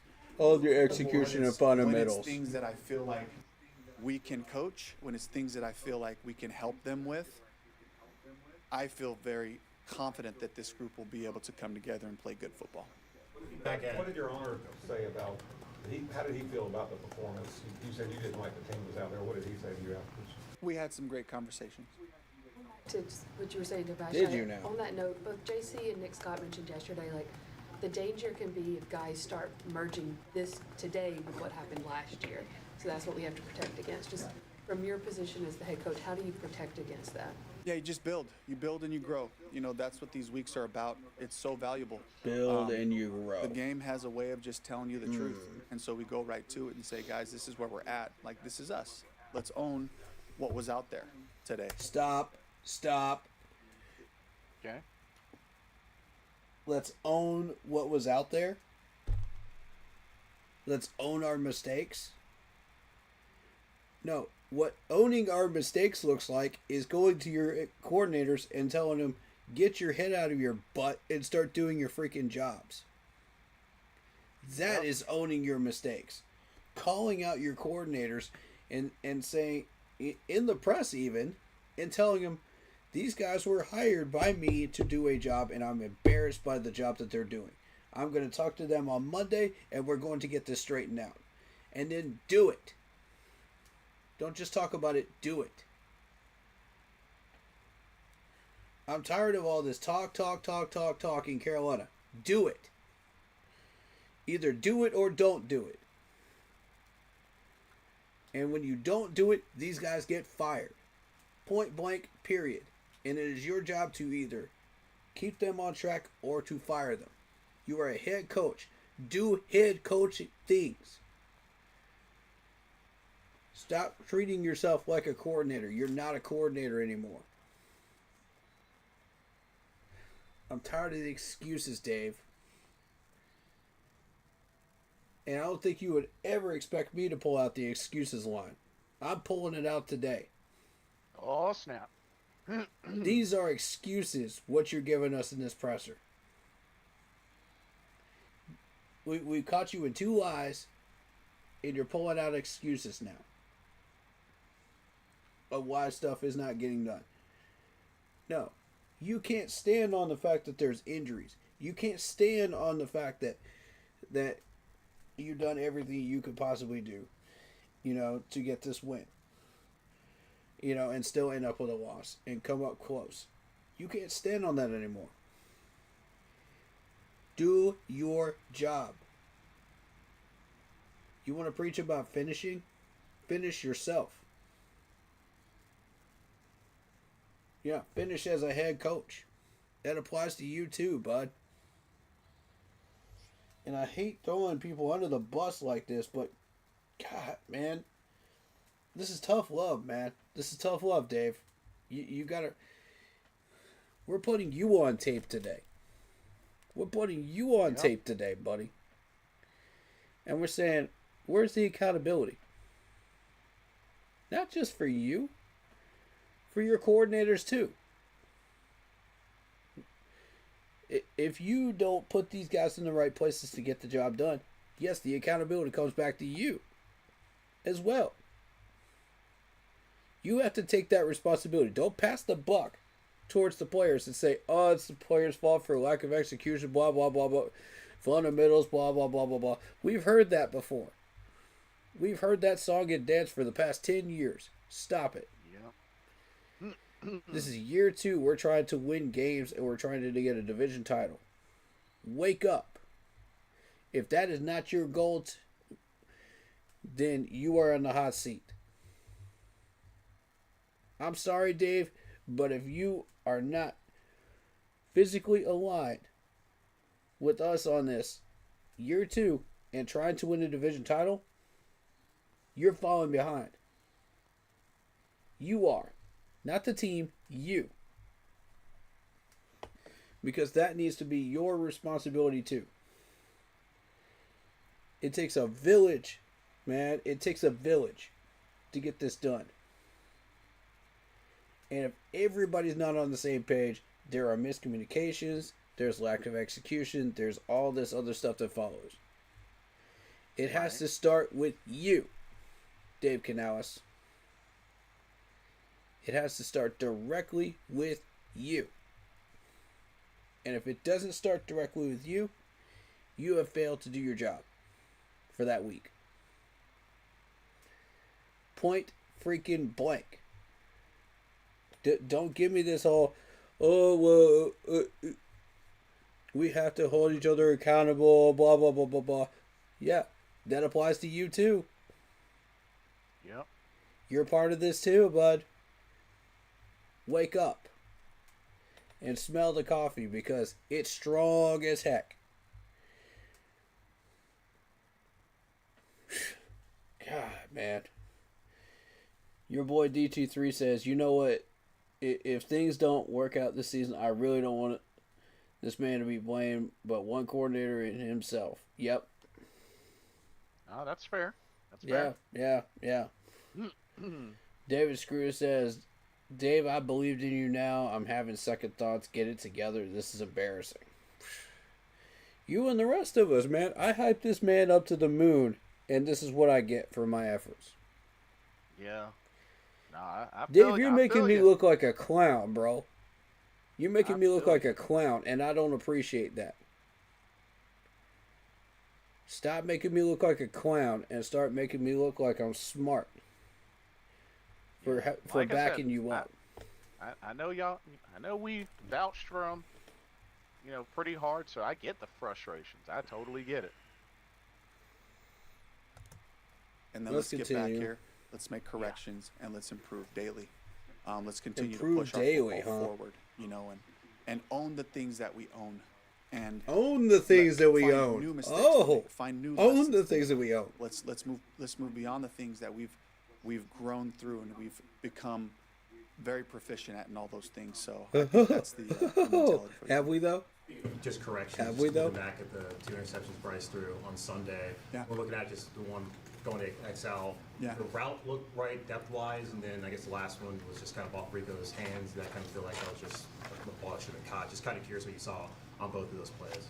Yeah, just the safety jumped out of the middle, cut Xavier off on the over route. We asked the receivers to be friendly. Bryce has to see the safety. I think that one was pretty clear, cut and dry. So now we're blaming Bryce for not seeing the safety, huh? And then the check down, is just a little bit off mark to Rico's left, but again, Bryce is finding a little window to sneak the ball out of there. So I think that's a chemistry thing. I think we just have to continue to grow with each other and find those lanes where I have a visual confirmation. Come on, Dave. Slid on the one where he fumbled. I think he's kind of stumbled a step before. It looked like he kind of lost his footing and was going. He stumbled a step before. In those situations, we try to teach our guys going to the ground is vulnerable. We teach our he defensive stumbled guys a step before. That's what you're going with. To the ground, the ball can be vulnerable. So Bryce just has to lock that up with 2 and try to shield himself in that situation. Stop. Okay, so that's the excuse you're going with? That's the excuse you're going with? He stumbled a step before? That's what we're going with? Seems like it.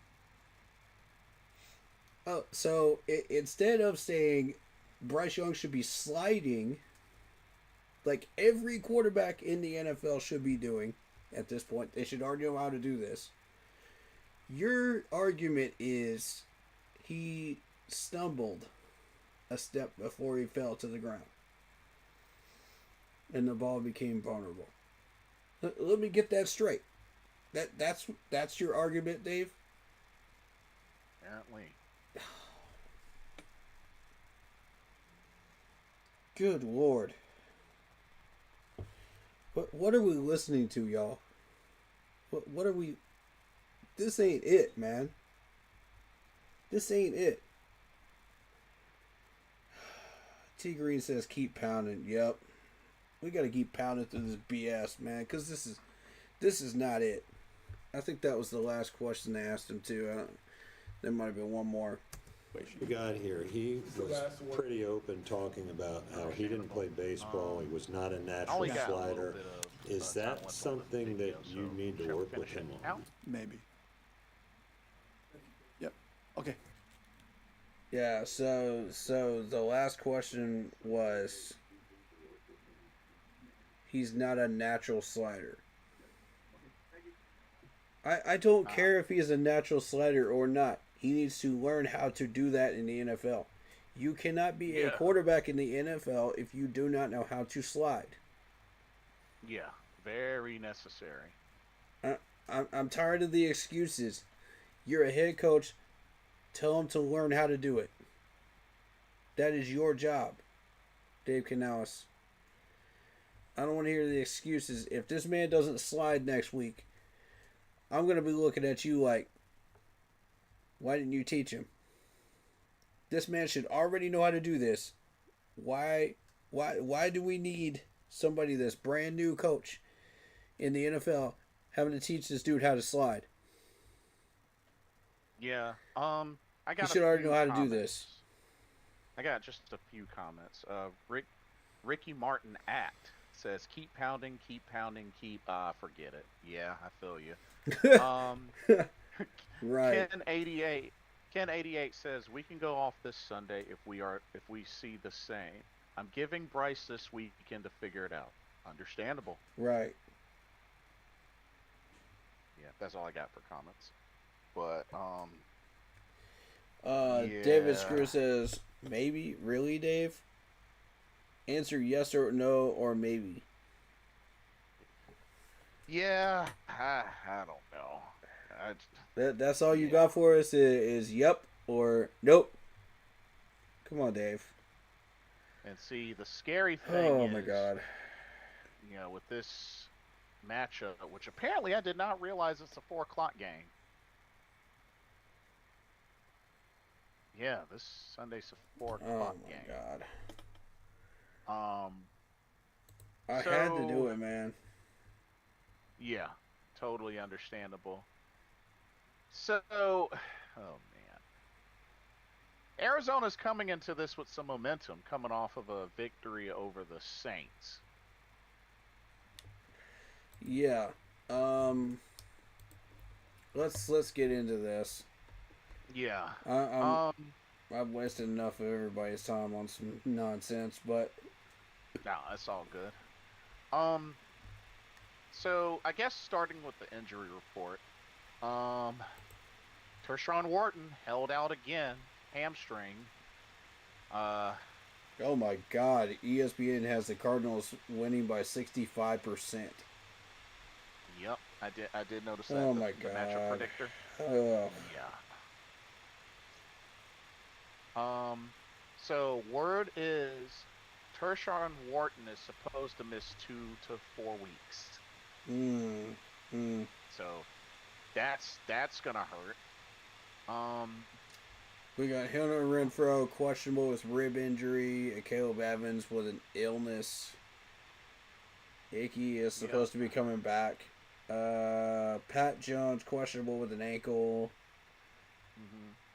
You know, and of course Deshaun Wharton we already talked about. Yeah. With the Cardinals, we got Tip Raymond questionable with a foot injury.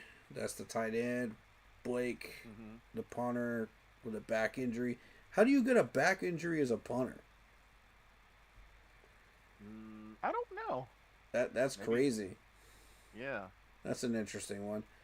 Joey Blunt is on IR with a neck injury. He's the safety, backup safety, I would assume. Will Hernandez questionable with a knee injury, ACL tear. Oof, that's a guard. I would assume probably one of their starting guards. I see. I would have to double check that depth chart, but I believe so. Zaven Collins questionable with a hand injury. That's a linebacker for them.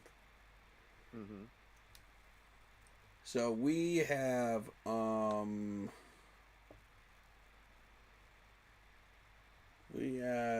who next after this? Let's see. We are looking at the Falcons after this game. Yeah, that's our first home game of our first divisional game too. Right. Now, here's the interesting thing. I want everybody to take this into account. The Panthers are 15-6 all time against the Cardinals. We've had their number over the years. Not only that, we're 9-4 at home against them. And check this out. We're 6-2 on the road against them. Do y'all understand how embarrassing it would be if the Cardinals beat us? Oof. That we should be able to own this team, because over the years we've owned this team. I mean, yeah, they've gotten a few wins on us, but we've dominated the series. So we have indeed. My thing is, like, we definitely have to get on this. Not to mention, main thing we got to worry about, one thing, Kyler Murray. It's a familiar face, but there's some interesting things. So number one, he got sacked 5 times against the Saints. We need the pass rush to show up. Facts. It needs to. It Facts. needs to. It's a requirement. Carolina, Ajaro, it is a 1,000,000% requirement. The pass rush has to show up. I want a QB spy too. Y'all didn't get a single sack in that Jacksonville game. Are y'all honest? Are y'all honestly gonna walk away in Arizona without a single sack? I'm gonna tell you right now, Carolina, if y'all don't get a single sack in this game, I want Ajaro gone. Agreed. If y'all don't get even one sack in this Arizona game, I want him gone, like on the spot. If I see any more of that nickel defense and not pressing up against these wide receivers, I want Ajaro gone. Because here's the thing. Kyler Murray completed 8 of 10 passes for 71 yards against the Blitz that day, recording a passer rating of 135.8 and finishing with a 79.0 passer rating, the 4th lowest in the NFL against the Blitz last season. But yet he ate 5 sacks in this previous game. 5 sacks. So y'all mean to tell me, Ajaro, you mean to tell me y'all ain't gonna be able to get 1 sack on this dude?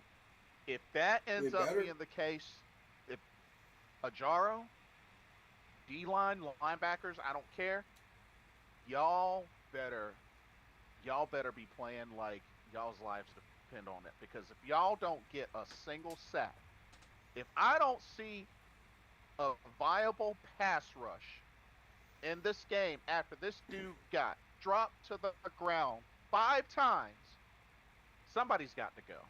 Somebody has to go. Agreed. Yeah, somebody has to go on that defense. Coach, player, somebody has to go. Like, period. Like, period. Dave, you got to do something, man. You can't just sit on your butt and say, oh, we're going to wait till the end of the year to to fire anyone. But no. Don't wait till it's too late. Don't wait till it's too late. Do it now. If we don't beat the Cards, do it this week. Because I'm tired of it. He's had more than enough time. Not to mention, so Murray had 21 of 29 for 163 yards, 2 touchdowns. Both touchdowns came against the Blitz. But let me reiterate, he got sacked 5 times. Ajaro, what the heck are you going to do about it? What are you going to do about it?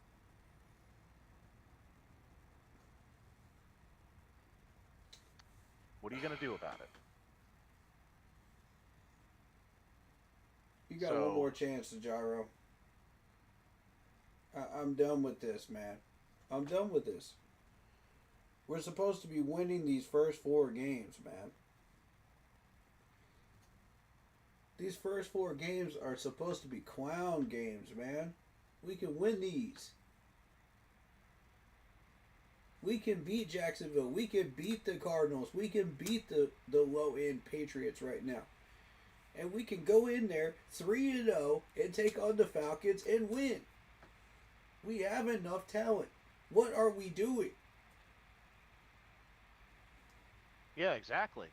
Like, it's ridiculous. There's no excuses this year. None. There is zero excuse why the Jaguars now have controlling interest in our rivalry against them. Well, I shouldn't say rivalry, but our contests against them. There is zero excuses. We don't have a whole list of injuries like we did last year. We have the talent. So why? It has to come down to play calling. I know this sounds crazy or whatnot, but when it comes to Marvin Harrison Jr., Trey McBride, y'all D'd him up last year just fine. So I really don't want to hear any excuses why y'all can't do the same thing this time around, Ajaro. If Connor gets 150 rushing yards, I'm calling for Ajaro's job. Yeah, that's another Period. thing. I'm done with it. I'm done watching this because we got who now from free agency that's supposed to be stopping that? Oh yeah, that's right. Pat Jones. Mm-hmm. We've already got Derrick Henry who came back from a major injury. We've got Trevin Wallace who can stop run games. We have DJ Wonnum that can stop runs. We're sitting at a 3-4 defense for God's sakes, and we can't stop a draw play from getting 15 yards from an average running back. That is unacceptable, Ajaro. Unacceptable. Ken88 says they played not prepared. Yeah, exactly. We played like we're in preseason. Well, like this isn't preseason anymore. These games count. They should be able to follow up like they did last year and D up Marvin Harrison Jr. and Trey McBride. So that's what I'm expecting. If your whole plan is to tank this whole season just to get a higher draft pick, Dave, you're on the hot seat.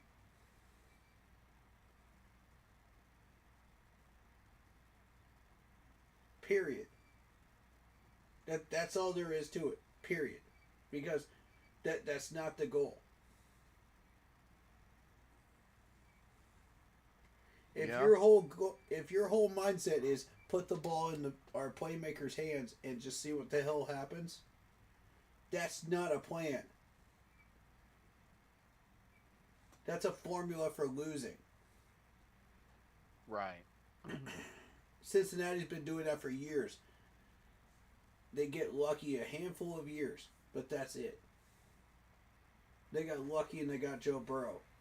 Okay? They got T. Higgins. They got a couple of playmakers. They got lucky. Their GM actually knows halfway what he's doing. But that only gets you so far. And guess what happens when you actually do what you're supposed to do? You get to the Super Bowl. Yeah. Ken88 says, Connor was killing us until he went out. Our run defense game isn't good by any means. And that's trash. The thing. That's the thing. You're right. He was last in the league. We also have to keep in mind... Not good by any means. It's an understatement of the week. They got some dogs. They got some dogs on Arizona defense. Calais Campbell, Baron Browning, Josh Sweat, Mac Wilson Sr. Sweat's going to be a problem. Buda Baker. Buda Baker's going to be a problem. Yeah. Woo. I can already tell you that right now. I've got him on my fantasy team. And I'm starting him this week too. Rookie Will Johnson didn't do too bad in his debut. He did not do that bad in his debut. So, maybe this is an opportunity to test him. I mean, he didn't do too bad, but you know, that's the thing. Canales has to get aggressive with the play calling. Like, we can't be doing these cheesy dump offs and not trying to push downfield. No. The numbers don't even support that anyway. Yeah.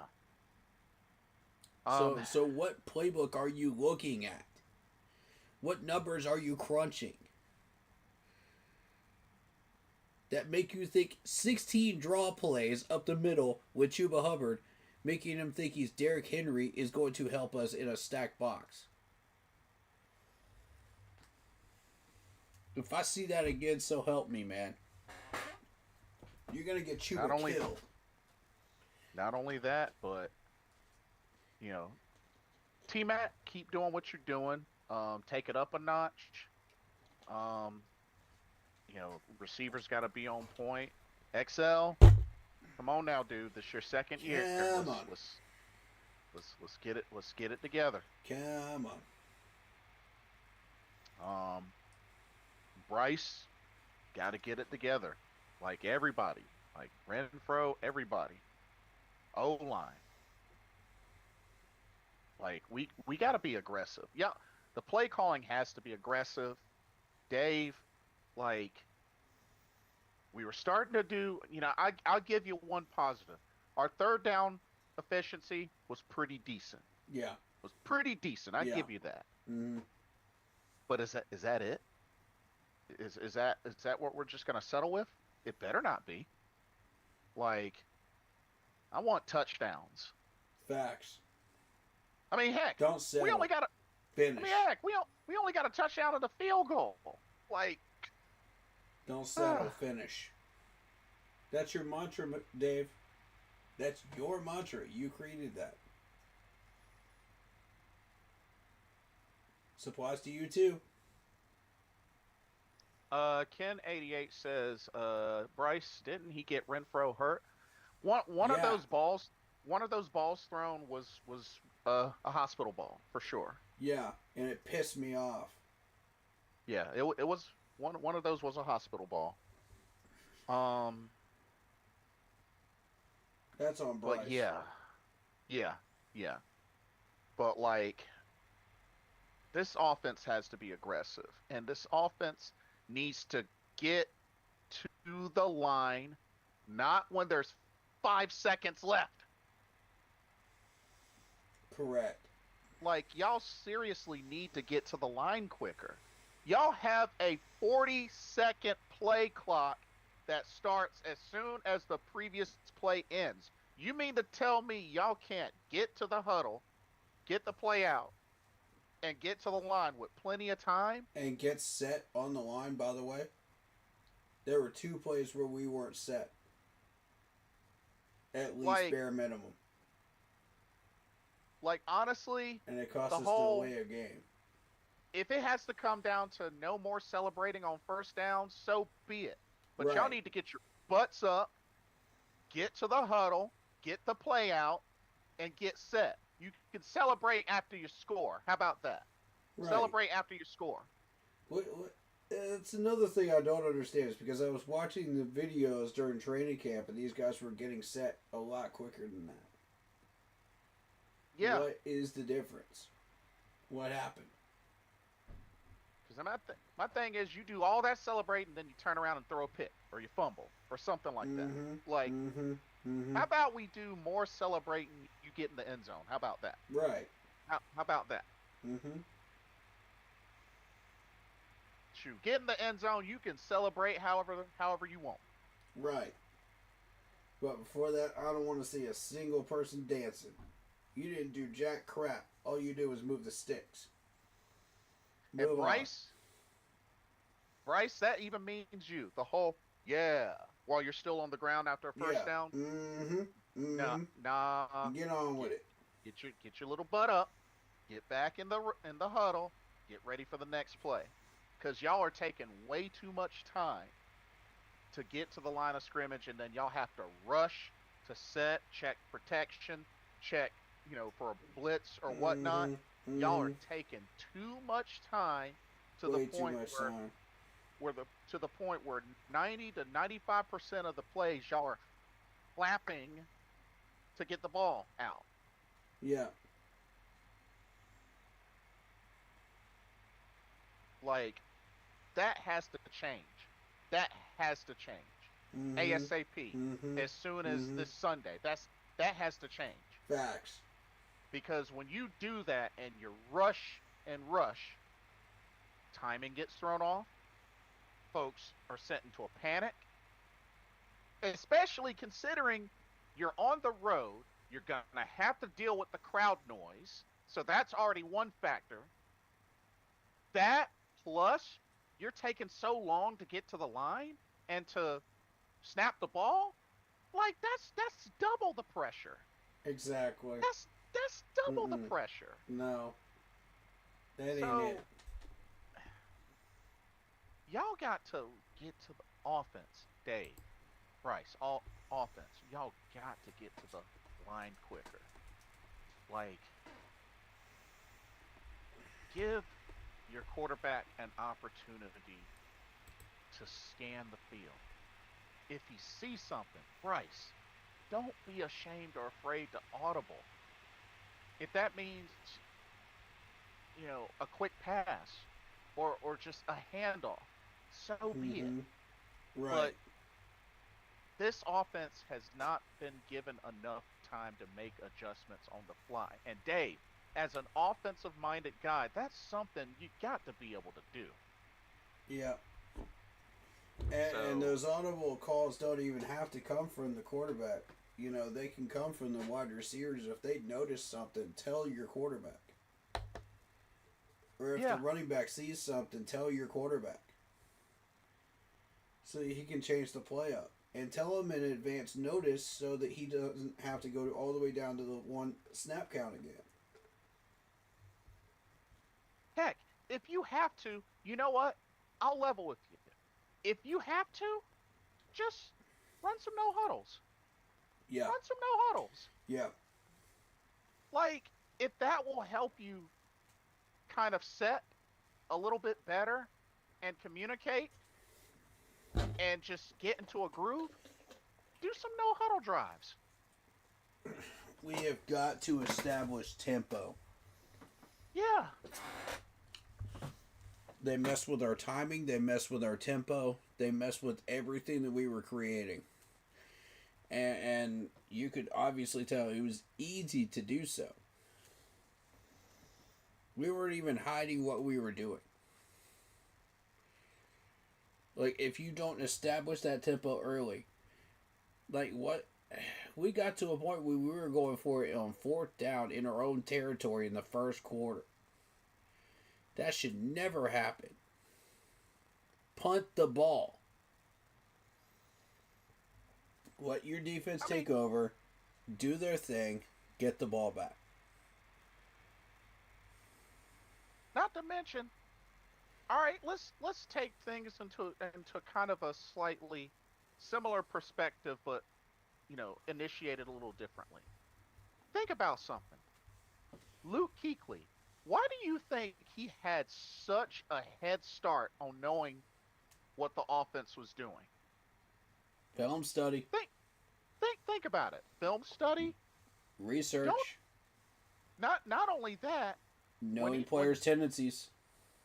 When he's breaking out of the defensive huddle and has everything sort of set, like he's literally, I'm pretty sure, I can bet money on this, he's literally scanning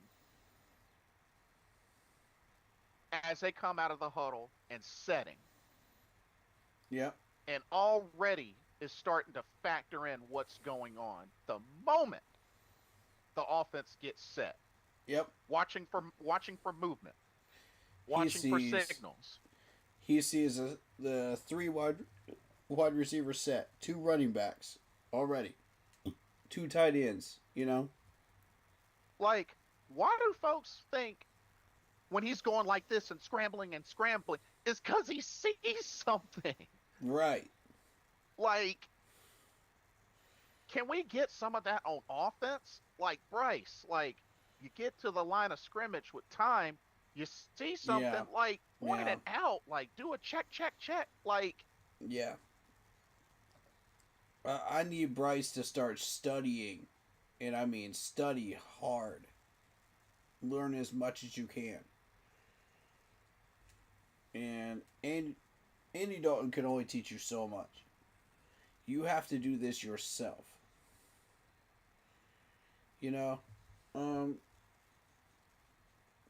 Study under a veteran quarterback, maybe a Peyton Manning or a Matt Ryan or somebody like that in the offseason. Learn and see what they're seeing. When they show you stuff visually, in the video cams and stuff like that. Learn what they're seeing. See through their eyes. Okay? Peyton sees this movement. He sees this linebacker going here. He sees this safety going here. Okay? Now we know where that window is going to be. right? So throw it there. You know? Don't hesitate. Throw it there. You know where it's going to be. And see, I want him to get to a point where he is comfortable seeing this stuff consistently to where he can just read it and be like, okay, zip, first down, all the way down the field. Let's start building some tempo. And don't get me wrong, I'm totally okay with, the guard signaling the center to snap the ball. Yeah. After looking at Brian. I'm cool with that. That's fine. Mm-hmm. That's fine. Yep. But you know something? It's okay every now and then to go back to old school hike or two hikes or whatnot. Yep. That it's still okay to do that, especially if you want to mess with the defense. Like, mix it up. Mix it up. Absolutely. Like, my thing is, see, this is my biggest thing. Because I gotta say this. We've had a lot of fans just campaigning like crazy for an offensive-minded head coach. And to be honest with you, bro, I have yet to really see it unfold. Absolutely.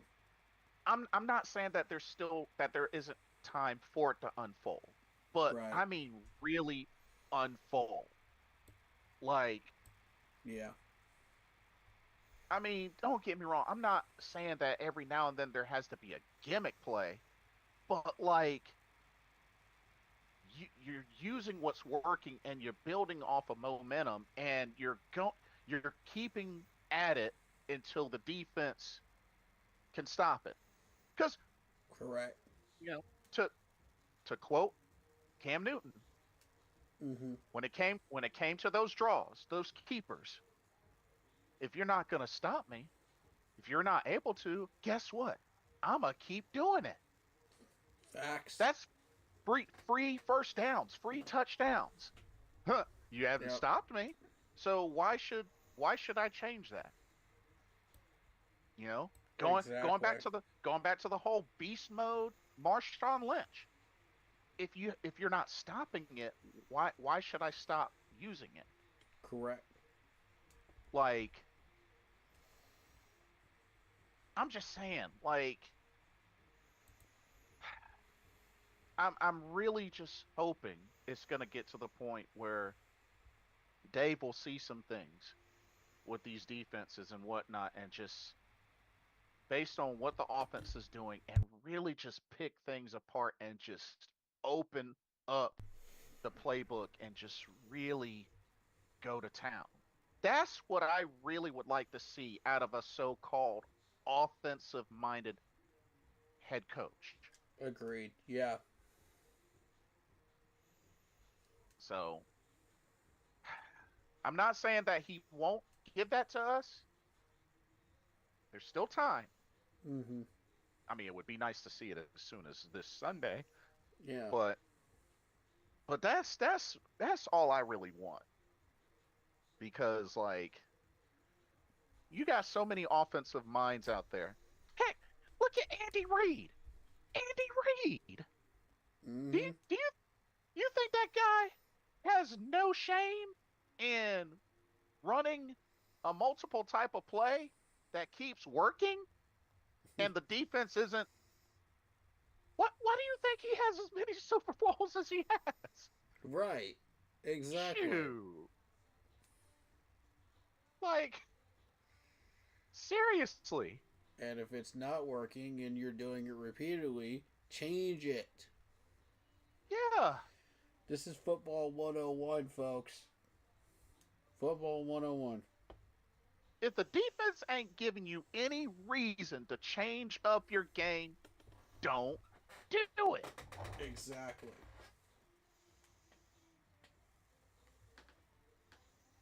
It drives me absolutely crazy. I mean, with all these draw plays, what year is it? What year is it? Because You know exactly where I'm going with this, don't you, Blitz? Yeah. What year is it? In Carolina Panthers history, what year is it? You're You got Jonathan Stewart hurt. You got D'Angelo Williams hurt. You got Christian McCaffrey hurt. The best running back we have ever had in Panthers history. Arguably. The 2000 club. Arguably. Yep. You know, people are still debating that today. And now you're going to get Chuba hurt. Doing the same exact thing. Dude, he's not Derrick Henry. Stop it. Why do you think all these running backs are hurt and ended their careers early? We're going to end up in a Christian McCaffrey situation with Chuba. Which means, yes, ladies and gentlemen, he will be traded.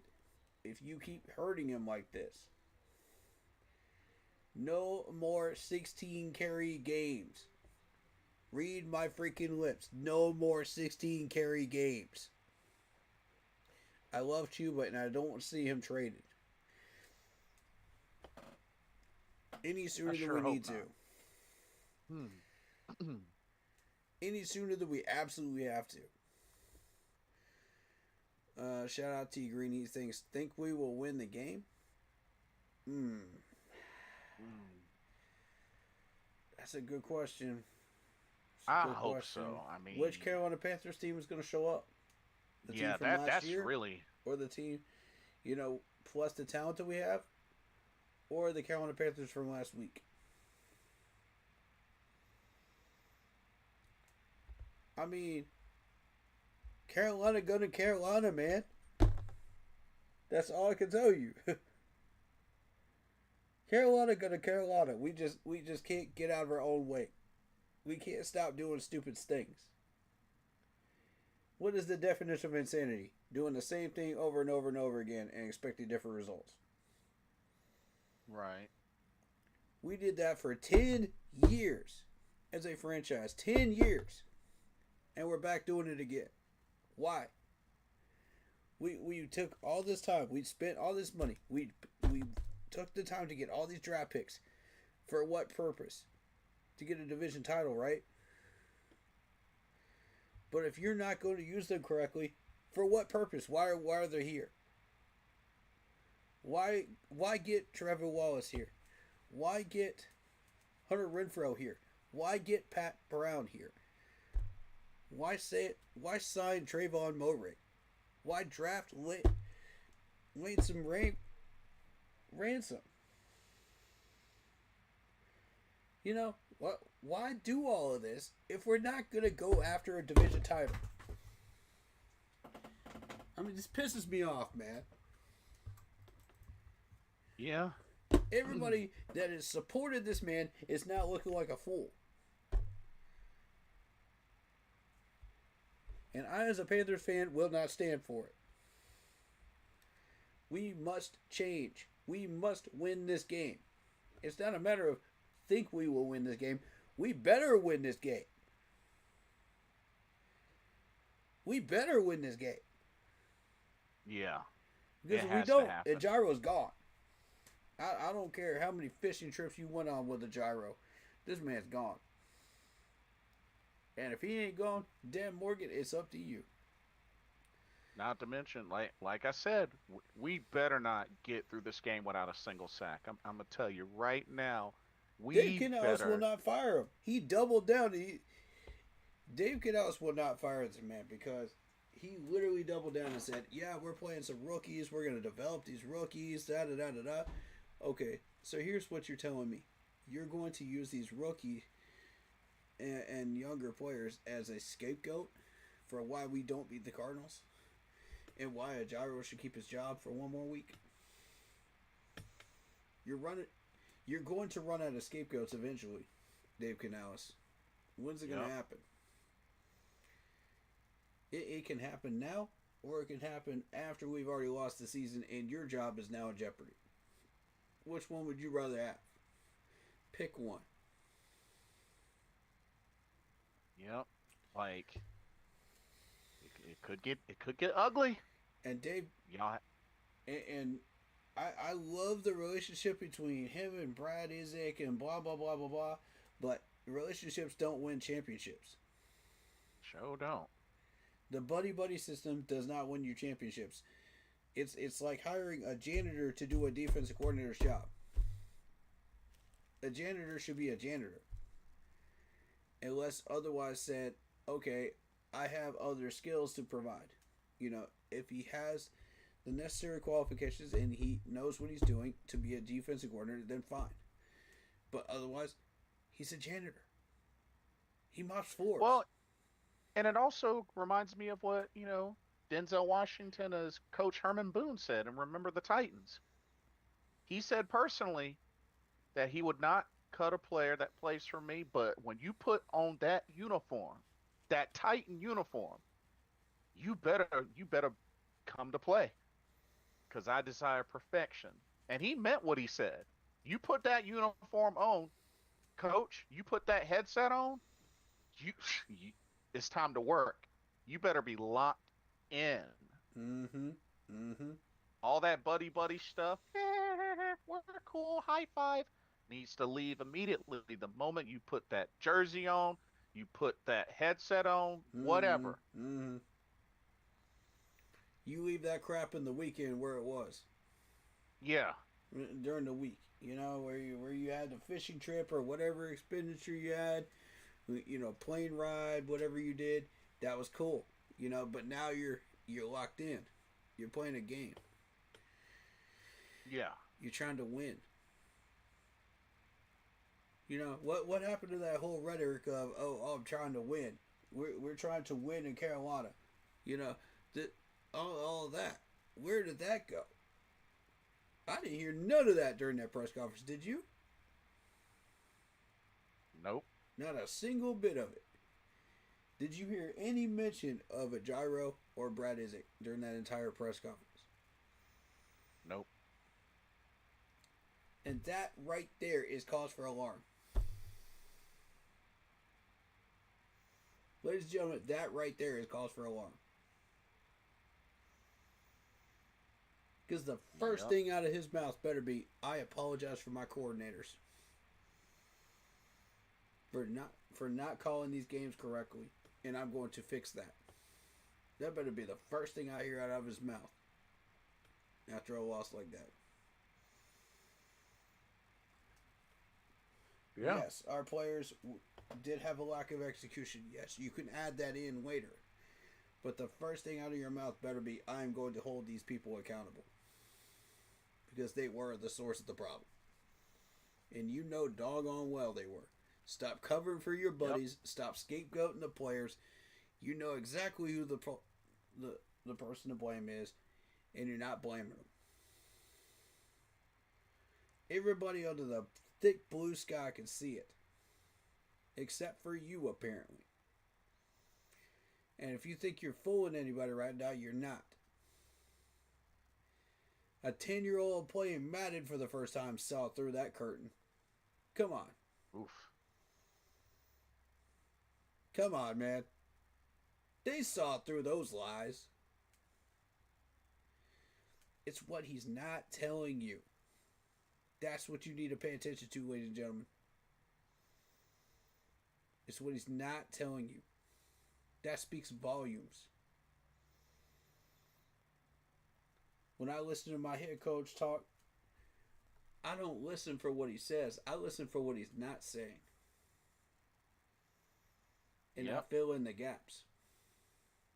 Because if you're just listening to what he's saying, you're going to catch him in lies. You're going to catch him in a whole bunch of BS. But what is he not saying? What does he already know that he is not telling you?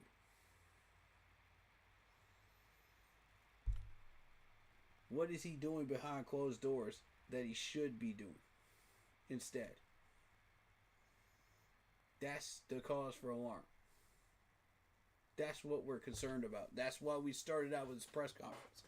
Because if we're going to win this Cardinals game, we have to understand that we cannot be doing stuff like that.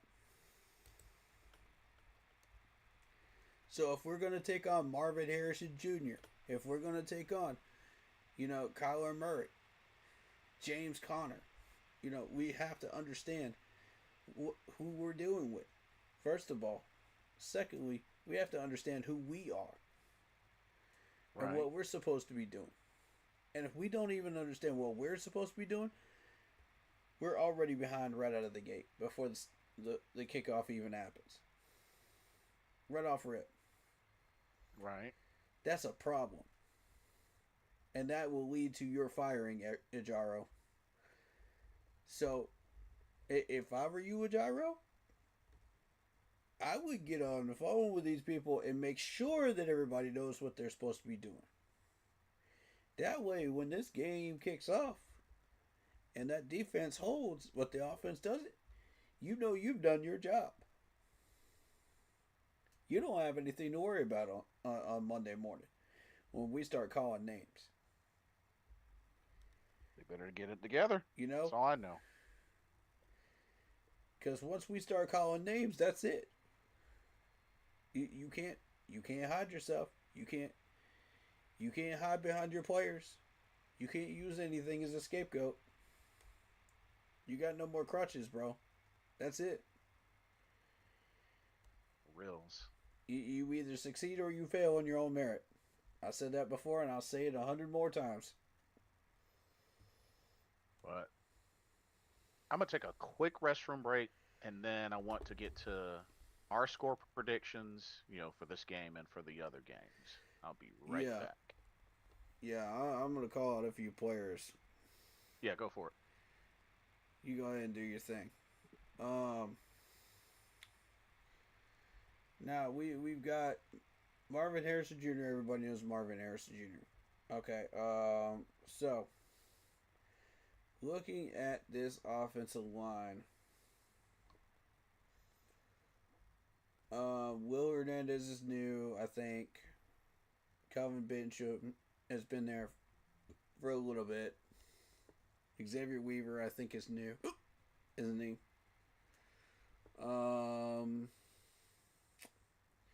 It's been a minute since I've seen this depth chart, so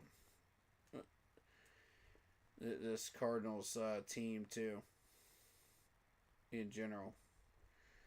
So you look at the defense. Calais Campbell. Do not underestimate Campbell. I'm going to say that right now. Do not underestimate Campbell.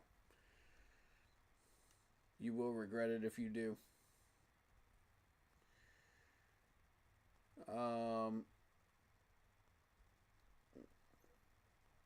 Garrett Williams is another one. Pay attention to Garrett Williams. And for those that don't know, Garrett Williams has been around for a minute, man. Yeah, this dude's been around for a minute. 3 years from Syracuse, 5'10", 192 pounds. He's got 2 solo tackles, but don't let that fool you. Don't let that fool you. Because you look at these numbers, he had 54 solo tackles out of 84 combined for his career of 3 years. All right, I'm back. And I'm talking about Garrett Williams now. This dude was drafted 3rd round, 72 overall. And he's got 54 solo tackles out of 85 combined. He's got 11 pass deflections. He got none of them last year. 2 interceptions last year. A forced fumble last year. This dude is not to be underestimated. Not at all. That's a name I'm paying attention to. Watch that matchup. Because I got a feeling XL is going to be on Garrett. So you got Max Melton, you got Will Johnson on defense here. We're going to take a look at Will Johnson. Now, Will Johnson's new. 6'2", 200 pounds. He's got a tackle already. He's known for his pass deflections. He's got 3 of them so far. He was known for his pass deflections in Michigan as well. Yes. So he allowed just 17 completions on 37 targets and 321 coverage snaps in his final season with Michigan. So, case in point, pay attention to this dude. You may be able to, you might be able to run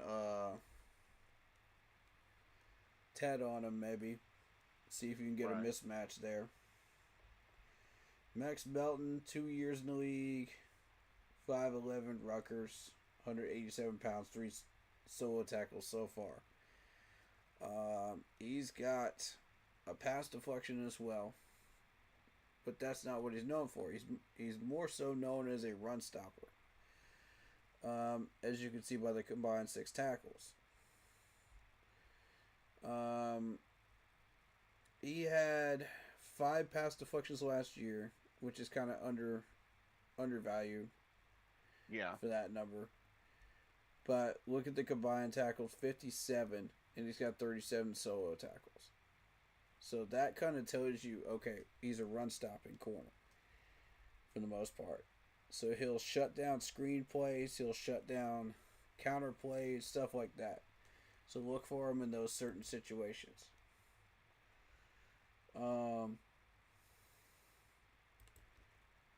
Jalen Thompson. We know what Budda Baker can do. Let's look at Jalen. 7 years in the league, 5'11", 190, Washington State. Already got 4 solo tackles. 8 combined. Again, this is a tackler, but the thing to be aware of is those interceptions. Right. He's got 9 total interceptions. He had 4 in 2023. Pay attention to that. Do not let this dude do anything. Take him out of the plays. Do whatever you got to do. But the biggest thing is 32 career pass deflections. So, while looking at this, that number did go down to about 3 last year, and he's got 1 this year. But don't let that fool you. The previous 3 years, 2001 through 23, you look at 7, 8, and 9. Don't let that fool you. He can pass deflect. And during 21 and 22 were pretty much his prime years of tackling. He had 121 tackles in 2021. Dang. Yeah. 110 in 2022. And he had 98 last year. So you don't think this man can't get back to his prime form again?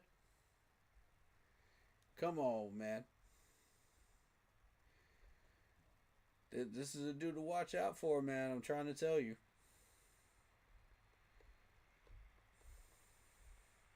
Look at that smile. You bro. I'm watching this dude like a hawk in this game. I want to know where this dude is at all times. Him and Budda Baker.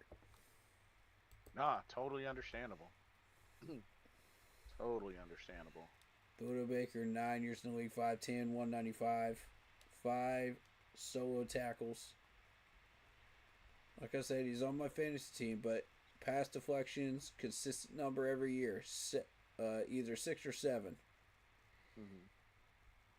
Early on in his career.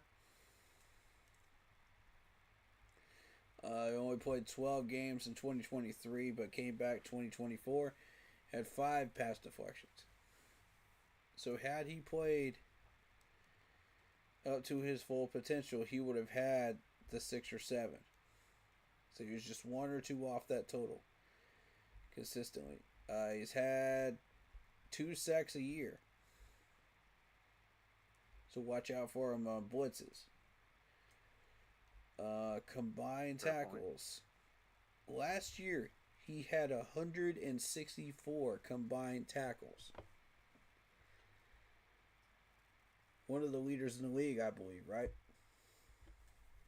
Yes, makes sense. Yeah. And it lines up because he had 147 back in 2019, 118 in 2020, and 111 in 2022. But he's consistently getting right up there to 100 every year. And the solo numbers are big too. 559 out of 911. So pay attention to this guy right here. Without a doubt, Buda Baker's going to be a problem. So my question for Brad is, how are you going to game plan around that? It's a good question. Now I'm going to go back to Campbell. Calais, big man. Calais Campbell. 18 years in the league. This man is not to be underestimated.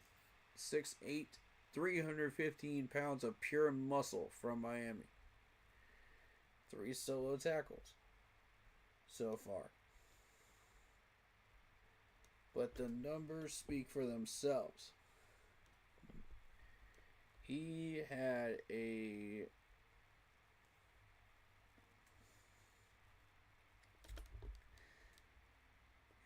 combined 20 solo tackles out of 28 back in his first year. And it just kept growing from there. In his prime year with the Jacksonville Jaguars, he had 72 combined tackles. And that's run stuff's included, of course. And guess what, folks? He can pass deflect. 63 career pass deflections. Keep this man's hands engaged. Yes, got to. If you don't keep his hands engaged, if you let this man swim move you, you are cooked. Offensive lineman, I'm talking to you. Pay attention to where he is at.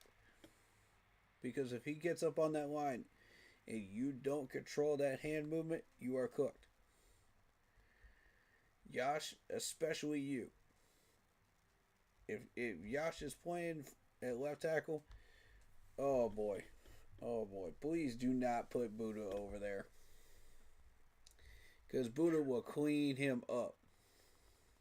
I'm just trying to tell you right now, Buddha will clean him up. It will be ugly. So it's... And he can also sack people too. Guess what? He had 7 sacks last year. Wait, Buddha did? 5 sacks last year. 5. Oh, okay. Dang, that's still not bad for safety. 6.5 the year before that. 5.5 before that in 2022. I mean, consistent sacks. He got into the double-digit range in 17 and 18. Jeez. This is a dangerous guy right here.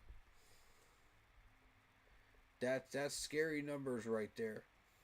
And those sack numbers are consistent. He had 8 sacks one year with Arizona. And now he's back with Arizona. Years later. They're using him in the exact same way.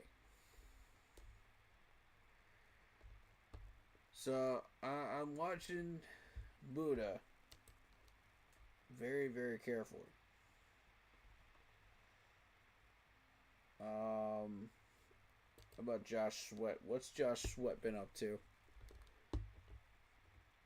I believe wasn't he at Chicago before and then came to Arizona, if I remember correctly? Mm-hmm. 8 years in the league. He was with the Eagles. Oh, that's right. That's right. Yep. Recorded a lot of sacks with the Eagles, too. He recorded 8 with them last year. A couple of pass deflections, but that's not really what he does. You know, he's more of a... Right. He's more of a play control guy. You know, he stops the plays. So, you're looking at 237 combined tackles for those 8 years, which is not too shabby. 129 of those solo.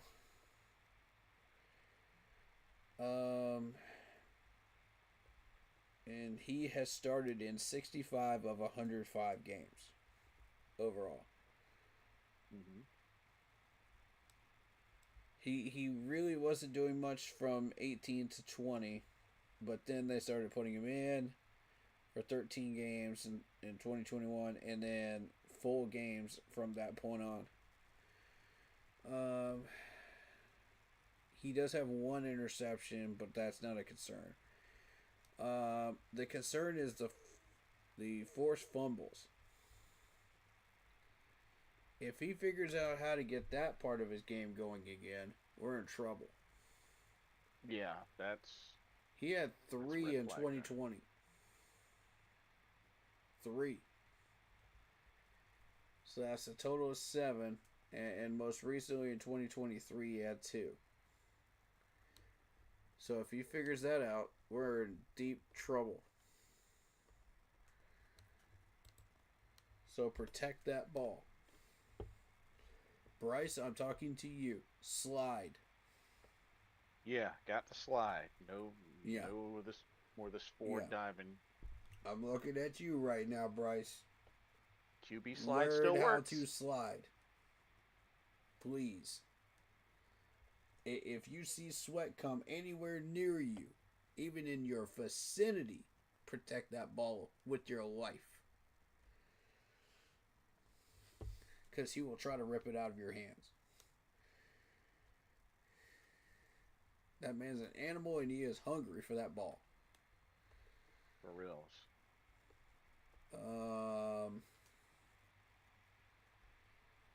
Who else who would you like to point out? Let's see. You pretty much hit the nails on the head. I mean, James Conner. Did you talk James Conner? Let's do James Conner. Let's do Conner. Because I mean, followed by Trey Benson on the depth chart. By the way, they split a lot of carries. We got to really stop the run. I mean, he was somebody. Even though we won last year when we played him, he was somebody that went over 100 yards rushing. So, definitely got to be on point stopping the run, especially with what happened with us and Travis Etienne. So, Travis Etienne is different. He's a different pedigree of running back, and I'll say that right now. He's got a lot more physicality, and he's very quick with his feet. He's very elusive. So if he sees a gap, he's going to shift very quickly and go through that gap. He's very quick. So James Conner is more of a straight ahead runner. He's more of a power runner, 9 years in the league, 6'1", 233. He's built for it. 30 years old. His most recent game was 12 carries for 39 yards, 3.25 average. Case in point, the power runners are not going to have a higher average because they're being run right at the defensive line, mostly. Right. Unless they're out there catching the ball. And so far, I haven't seen any longs or anything of him catching the ball. So, really what he's doing... Yeah. 285 catches for 2,222 yards, career-wise. I stand corrected. So, yeah, he is being used for that, too. He's got about 12 receiving touchdowns. But where he really cooks, notice the pun there, is with running back touchdowns, which is 59 career touchdowns. He had 12 of them last year. In his first real NFL debut in 18. He had 15 in 2021, and that was really the only ones where he broke the double-digit barrier. But he had 8 last year. But notice that his average is 4.4. Even for a power runner like that, consistently, that's tough to do. He's got just over 6,000 rushing yards in 1,373 attempts. He hasn't had the healthiest career because in 2021 he had some injuries where he only played 6 games. Right. He played 82 out of 108 overall games in his career where he started. But here's the interesting part. When you're looking at his stats, look how many fumbles he has. 16 fumbles for his career. He had 4 of them last year. This is an opportunity to capitalize. Got to. Definitely got to. He fumbled 16 times. He lost 5 of them. This is a man that's very careful about getting those fumbles back. So try to jump on it as quickly as you can. As soon as you see it, jump on it quick. Otherwise, you've lost your window.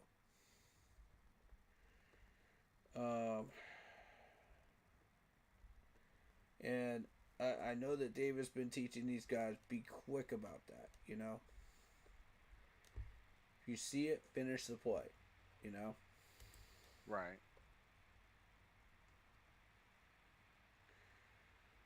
Okay. Let's see what Trey's been doing.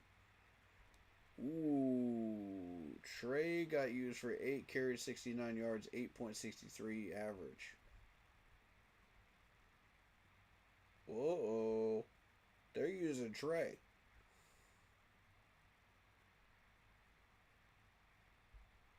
Six catches. Ooh, okay.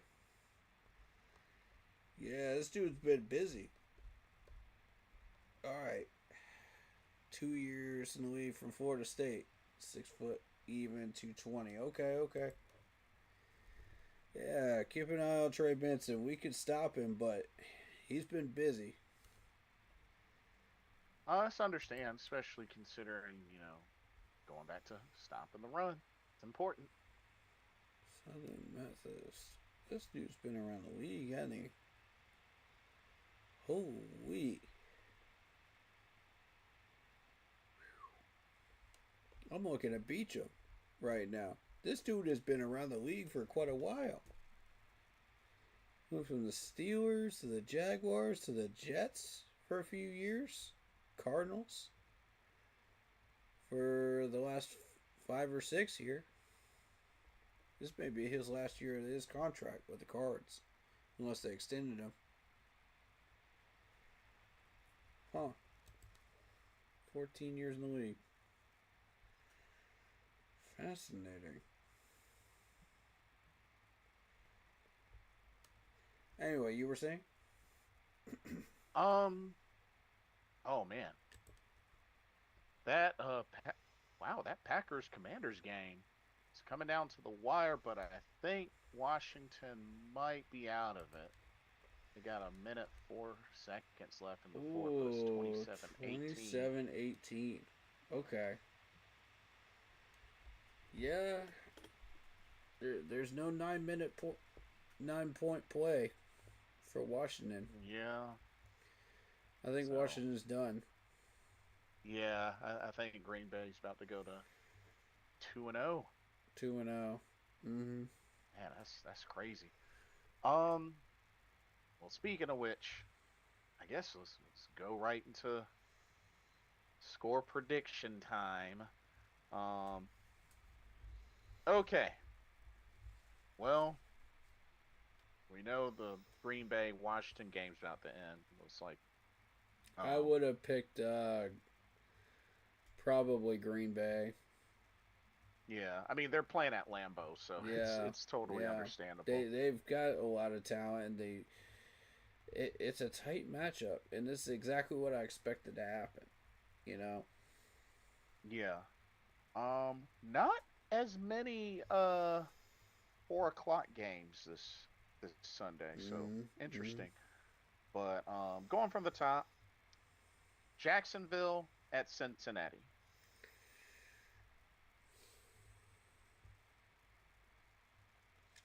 I'm gonna say Cincinnati. Cincinnati.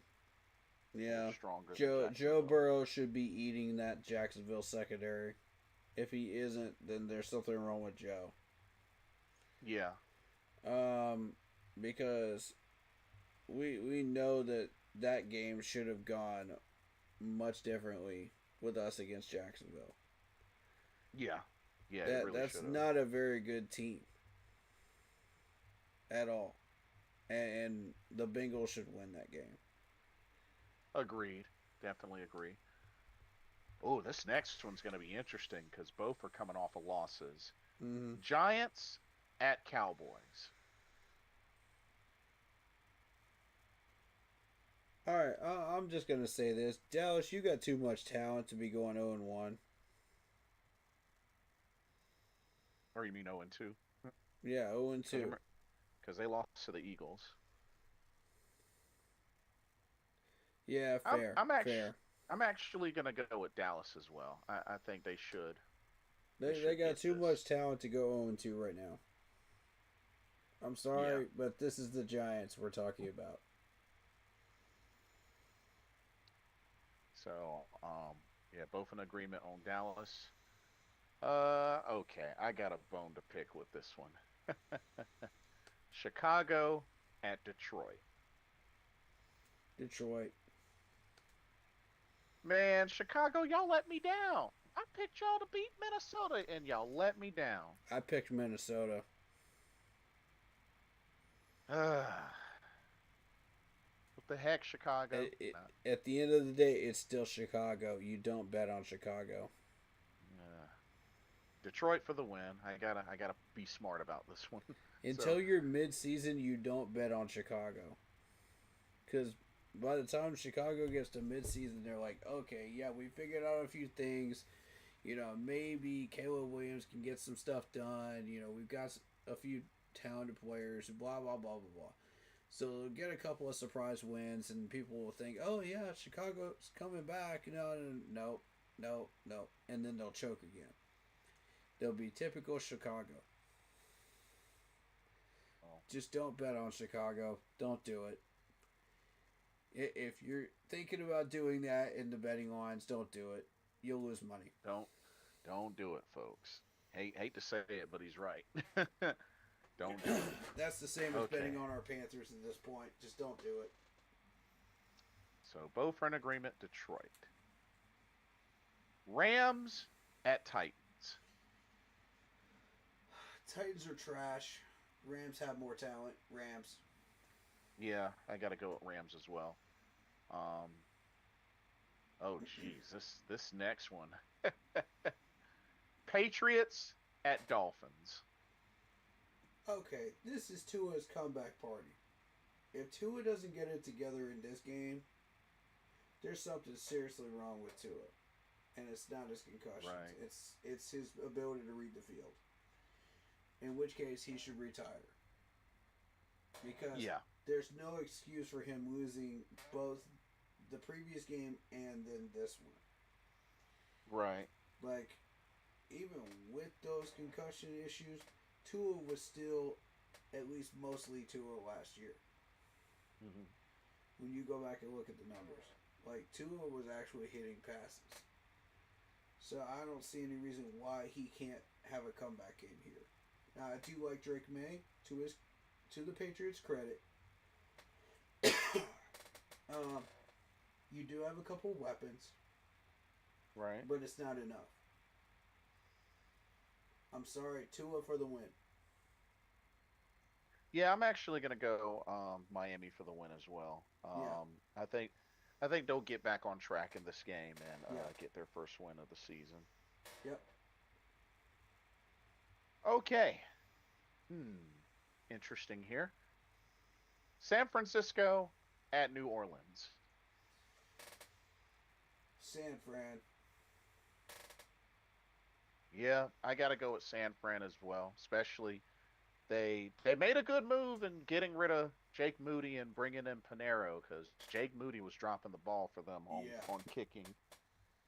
So, good pickup by them. Yeah. But yeah, I gotta go Niners as well. I know they're gonna be without Brock Purdy for a few weeks, but I really don't think that's enough to stifle them that badly against New Orleans. Agreed. New Orleans has been struggling. Yeah. They'll find their way, but it's going to be a little bit before they do. Right. Oh, this next one. Bills at Jets.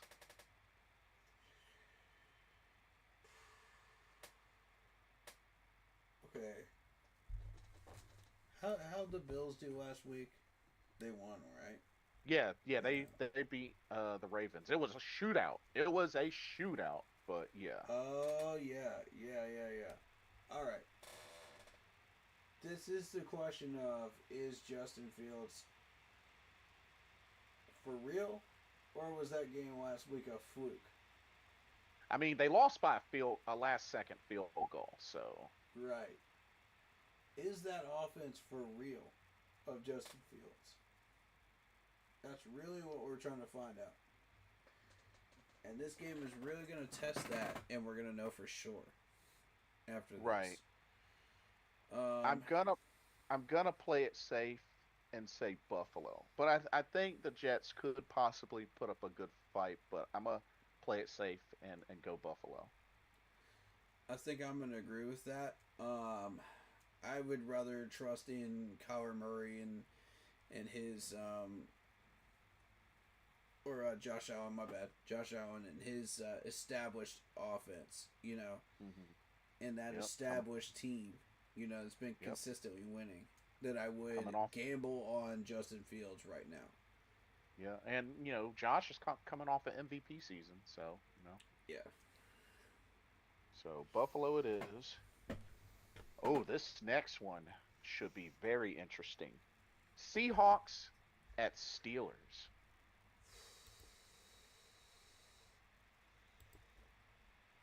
Now, what happened with the Seahawks last week? Let's see here. They lost to the 49ers in a close one. Yeah. Which is typical when these two play each other. These games are real close in their defensive battles. I think it should be good, but I am going to say Pittsburgh sneaks this one out and gets the victory. I'm going to agree with that. You agree? Okay. ESPN is touting them as 61%.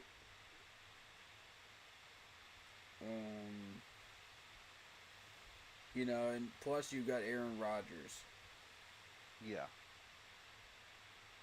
He's gonna find DK Metcalf, and they're gonna find some chemistry.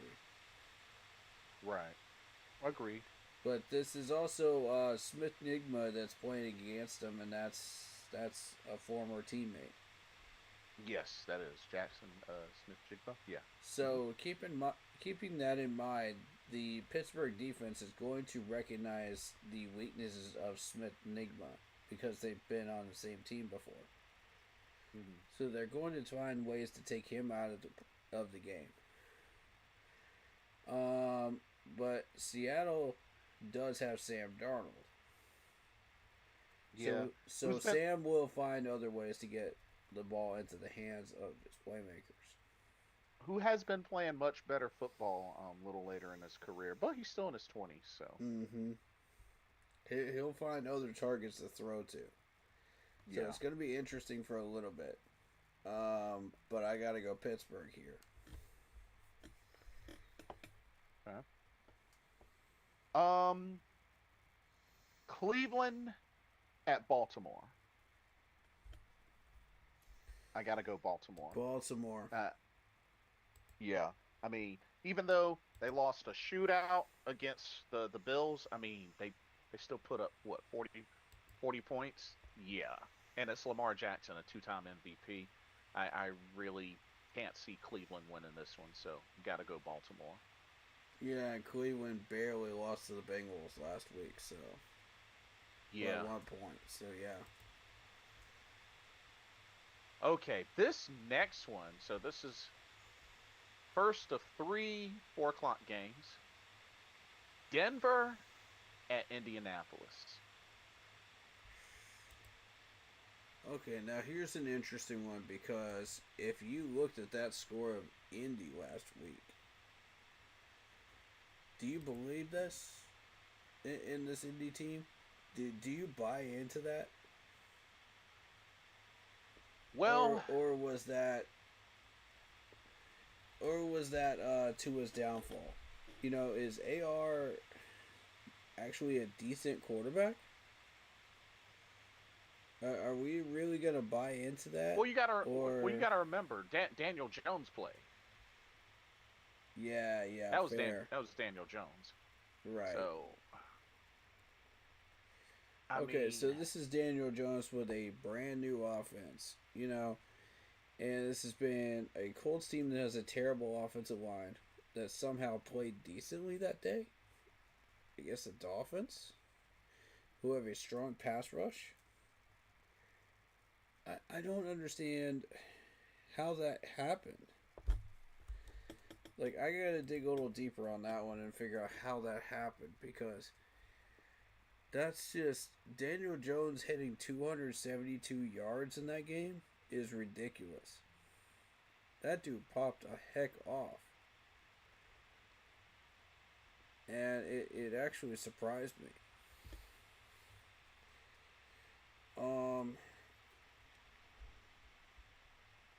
Pittman Jr. getting 80, Jr. getting 71. I mean, I'm inclined to start thinking this may not be a fluke. Yeah.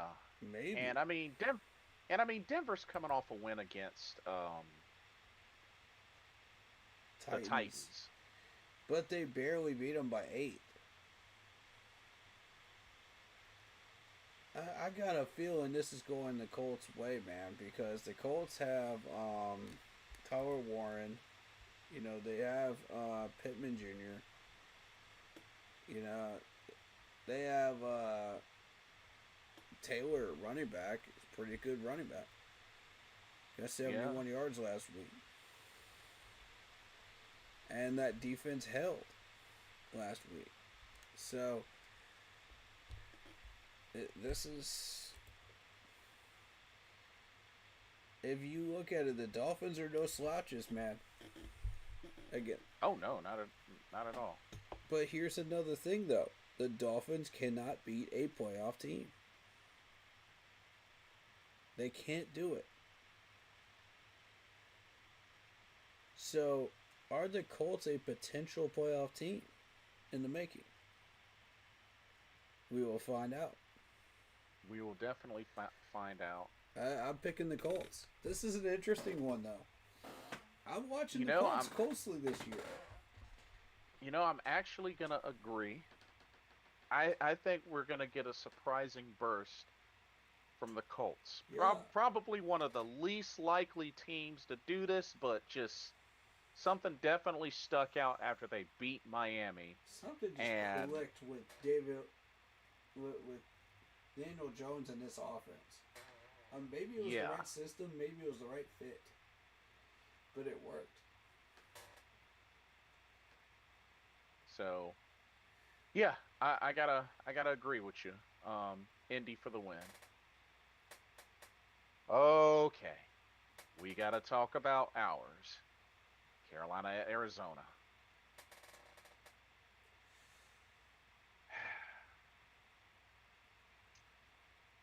Okay. We have a best case scenario and a worst case scenario situation. Yeah. Best case, we beat them 24-21.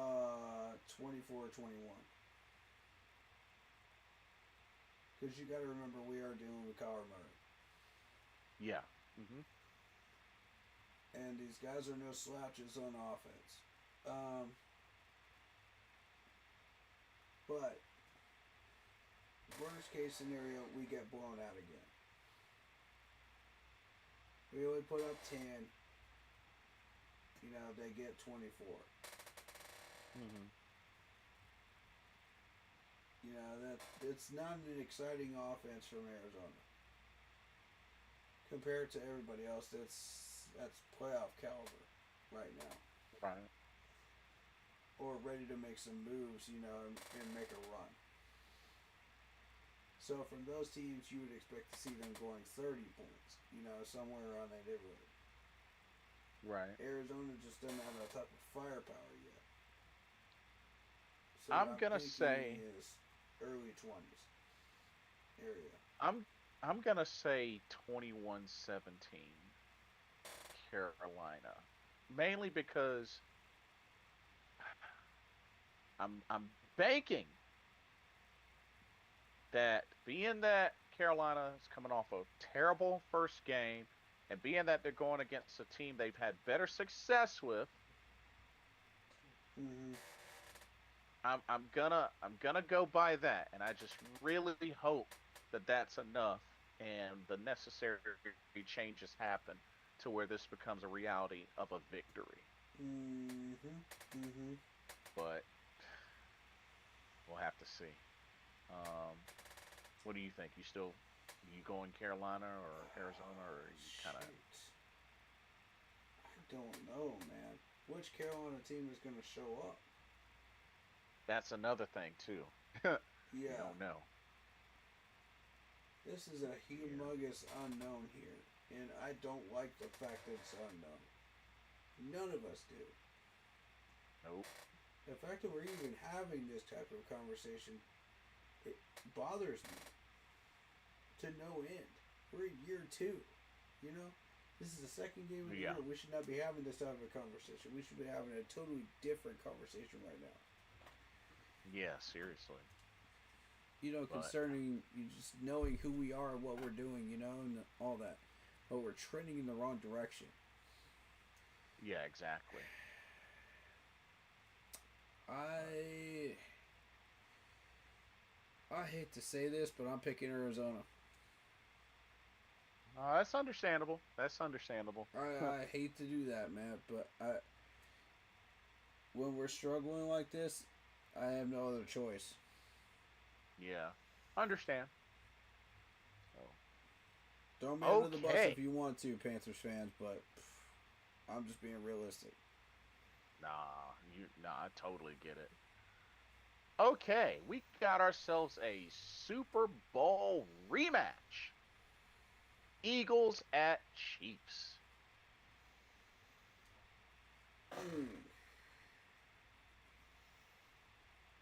Okay, here's the thing. The Eagles played a very, very good game last week and won. The Chiefs dropped the game to the Chargers by 6 points. Yep. And I'm telling you, that was a heck of a freaking game.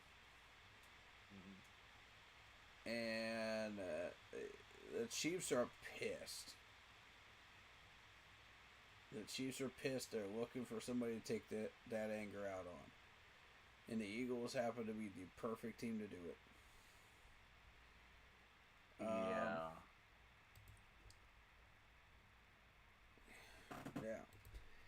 Eagles, can we say that was truly a convincing win over the Cowboys. You see a 24-20 score. Was that convincing though? Well, I mean that's fair. That's definitely fair. I mean, I'm going with Kansas City mainly on the sake that they're at home. That's it. I expect this to be a close back and forth game, but I'm going Kansas City just because they're at home for this. That's looking at the numbers of this Eagles-Cowboys game, and I mean, you're looking at Jalen Hurts did not match Dak Prescott at all. You're looking at 19 for 23 versus 21 for 34. The passing yards, Dak Prescott's got him. Right. Hurts actually won as far as the running backs are concerned, but he was the quarterback rushing though. He had 2 rushing touchdowns. True. Whereas you have a actual running back winning that battle in Dallas, with 2 touchdowns of his own. So, advantage Dallas. CeeDee Lamb under 10 yards, off 7 receptions. Dotson got 59 off 3 catches. That's your leading receiver for Philly. So everything seems balanced until you start looking at the stats. And it's just Dallas should have won this game. Just looking at it statistically. But yeah, one turnover can change the whole thing. And that's exactly what happened. So, if we're counting on Kansas City turning the ball over one time, I don't know. I don't think so. Kansas City wins.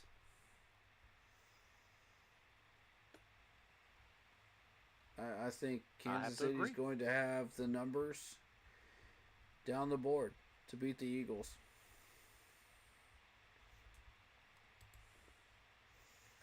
Yeah, I definitely, I'm on board with that. Definitely on board with that. Okay. Atlanta at Minnesota for the Sunday night football game. Well, Minnesota's got talent on their team, but Atlanta's got a little bit more, I feel like. Yeah. Of course, Minnesota's coming off a victory. Atlanta's coming off of a loss. Atlanta lost to the Buccaneers 23-20. Yes. Let's see. Vikings beat the Bears just barely. Oof. Not a good look, Vikings. Not a good look. You know what? What injuries we got going on in this game?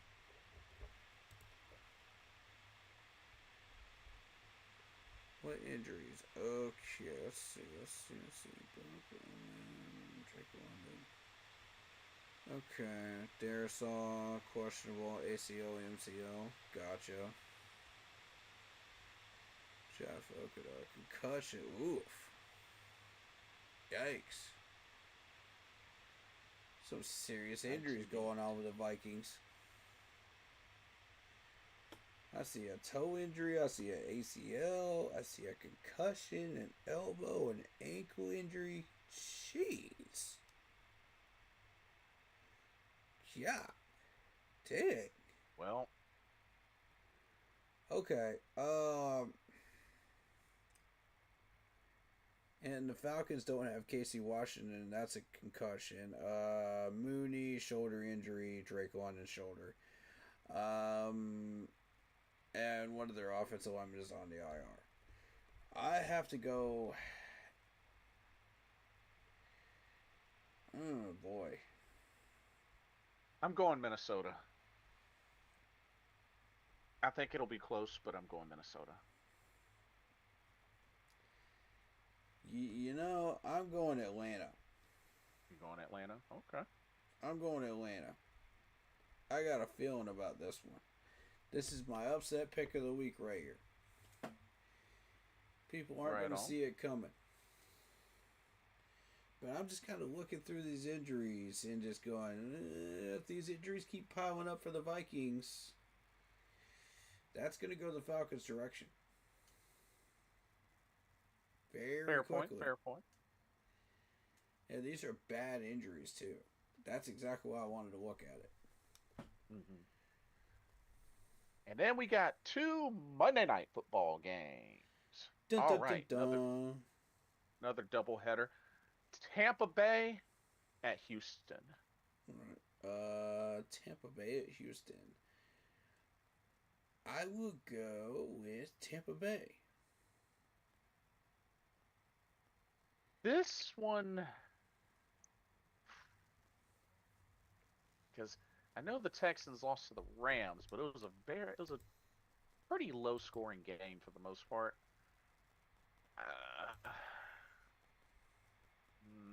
But this is the Buccaneers that's been hot ever since they've gotten Baker Mayfield. Yeah, and the Texans lost 14-9 to the Rams. Yeah. And the Rams are trash right now. That's not a good look for Houston. You know, Tampa's fresh off that division win to start up the season. Yeah, Tampa Bay. Yeah. I got Tampa Bay. And then part 2 of the Monday night doubleheader. Chargers at Raiders. Well, I think that game against KC has proven that the Chargers are for real now. You've got who's their head coach now? The Chargers? Yeah. Actually, that's a good question. I actually don't know. Didn't they just get Harbaugh?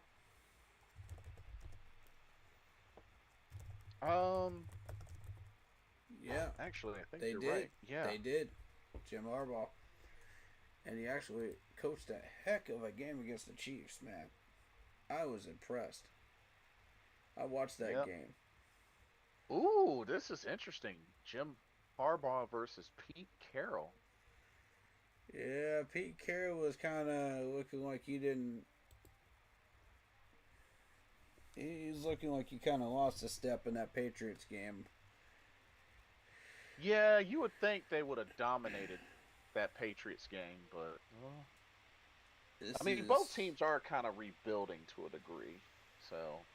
This is a Raiders team that cannot hold a head coach for more than a year and a half. That's how impatient they are. And they are playing at home, the Raiders. They're hoping that Pete Carroll will be the one that ends that streak. Yeah. But honestly, this dude is pretty close to retiring. So... 20-13. Ooh, how are the Patriots? It's not a convincing win. I'm gonna have to say Chargers. I mean, I thought about it, but I gotta say Chargers. Yeah. And I know my dad's gonna be watching. He's a Raiders fan, so I know he's gonna be catching that. But yeah, I gotta go Chargers. I mean, you look at the numbers that LA put up against the Chiefs. I mean, it's convincing, man. 27-21 win over the Chiefs. I mean, you want to make a statement that you can hang with the Super Bowl champions. That's the way to do it. Right out of the gate. Justin Herbert played a heck of a game, too. 25 for 34, 3 touchdowns. You know, Then you had Quentin Johnston, who went off. He had 5 receptions, 2 touchdowns. I mean, it was just a very impressively coached game. Like, Andy Reid just got out-coached by Harbaugh. How many times can you say that? You know? That's, like, Reid getting out-coached by a Harbaugh rarely ever happens. Right. But when it does, it pisses Andy Reid off. And his whole staff. So this is not going to be a fun outing for the Chiefs. They're going to be wanting a win next time around. True. Harbaugh isn't going to feel full of himself because he's done this before. He's been with the Niners. He's done all this stuff. This is not new to him. Not at all. Right. So he's going to come in here and he's going to start doing some work, this year. This is an excellent opportunity to take another division win and make a humongous statement that, we're not going away. We are going to contend for this division title. And we are going to have a strong chance of being able to be successful this year. Right. With Harbaugh at the lead. So Raiders just can't get out of their own way. They're going to be at the bottom of the division again, probably. That's fair. That's fair. Yeah, I hate to say that for Raiders fans, because they deserve so much better. They've suffered through so much, and this team has just been so mediocre for so long. And I feel for them, because you finally get Pete Carroll, you finally get excited, you beat the Patriots, you're thinking, okay, we're off to an okay start, we're going to be okay. Mm-hmm. And then you run into this red hot Chargers team, and you're like, crap. Yeah. Yeah, that's a good way to describe it. Oh boy. So, if you're the Raiders, you're thinking, okay, Commanders coming up after that. And then you get the soft Bears game. And then the Colts are going to destroy you. Then you somehow get that win against the Titans. Squeak it out. It's going to be a so-so year for them. And that schedule does not look good. Yeah. There's a couple of soft spots in there, but I'm telling you, the Raiders are going to be a top 10 drafting team at the end of the year. I just have that feeling right now. I'm watching it unfold right in front of me. If that's the best you can do against New England, this is going to be a long year if you're a Raiders fan. Yeah, for reals. But okay, that's week 2. Like I said, Green Bay picked up the victory. They're 2-0 now against Washington. Mm-hmm. But yeah, that's the lineup. Like I said, I know for me, I'm gonna be able to catch some of the game, but I'm going to a pro wrestling event with my dad. Okay. But I will definitely catch some of the game before that. We'll be live covering it, so jump in anytime. Yeah, let them know how they can catch you live for the action. We will be doing a live stream reaction of the game on Sunday. Keep pounding 3869 on YouTube. Is how you find us. Again, that's keep pounding 3869. And the Facebook group page, keep pounding in all caps. The group page, ladies and gentlemen, the group page, make sure you know, there's a big difference. And I'll usually post that I'm going live on there, from the YouTube channel when I do so. really, we're settling to regular season schedule, so not much new going on there from this point forward, unless there's something that we really need to do a live stream on and talk about during the week. So, unless it's the preview, so it'll pretty much be the preview and the regular live stream reaction and post game. Yep. All combined into one.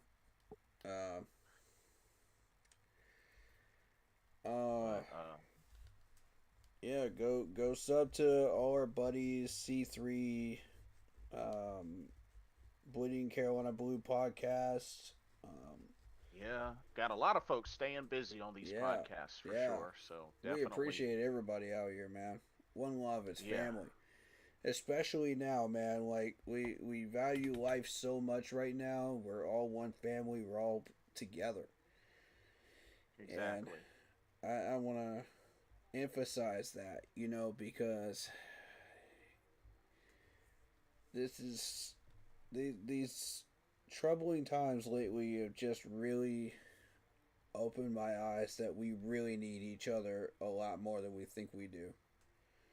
And Absolutely. We need to value human life. We need to value each other and our friendships and our families, and just hug each other a little tighter, you know what I mean?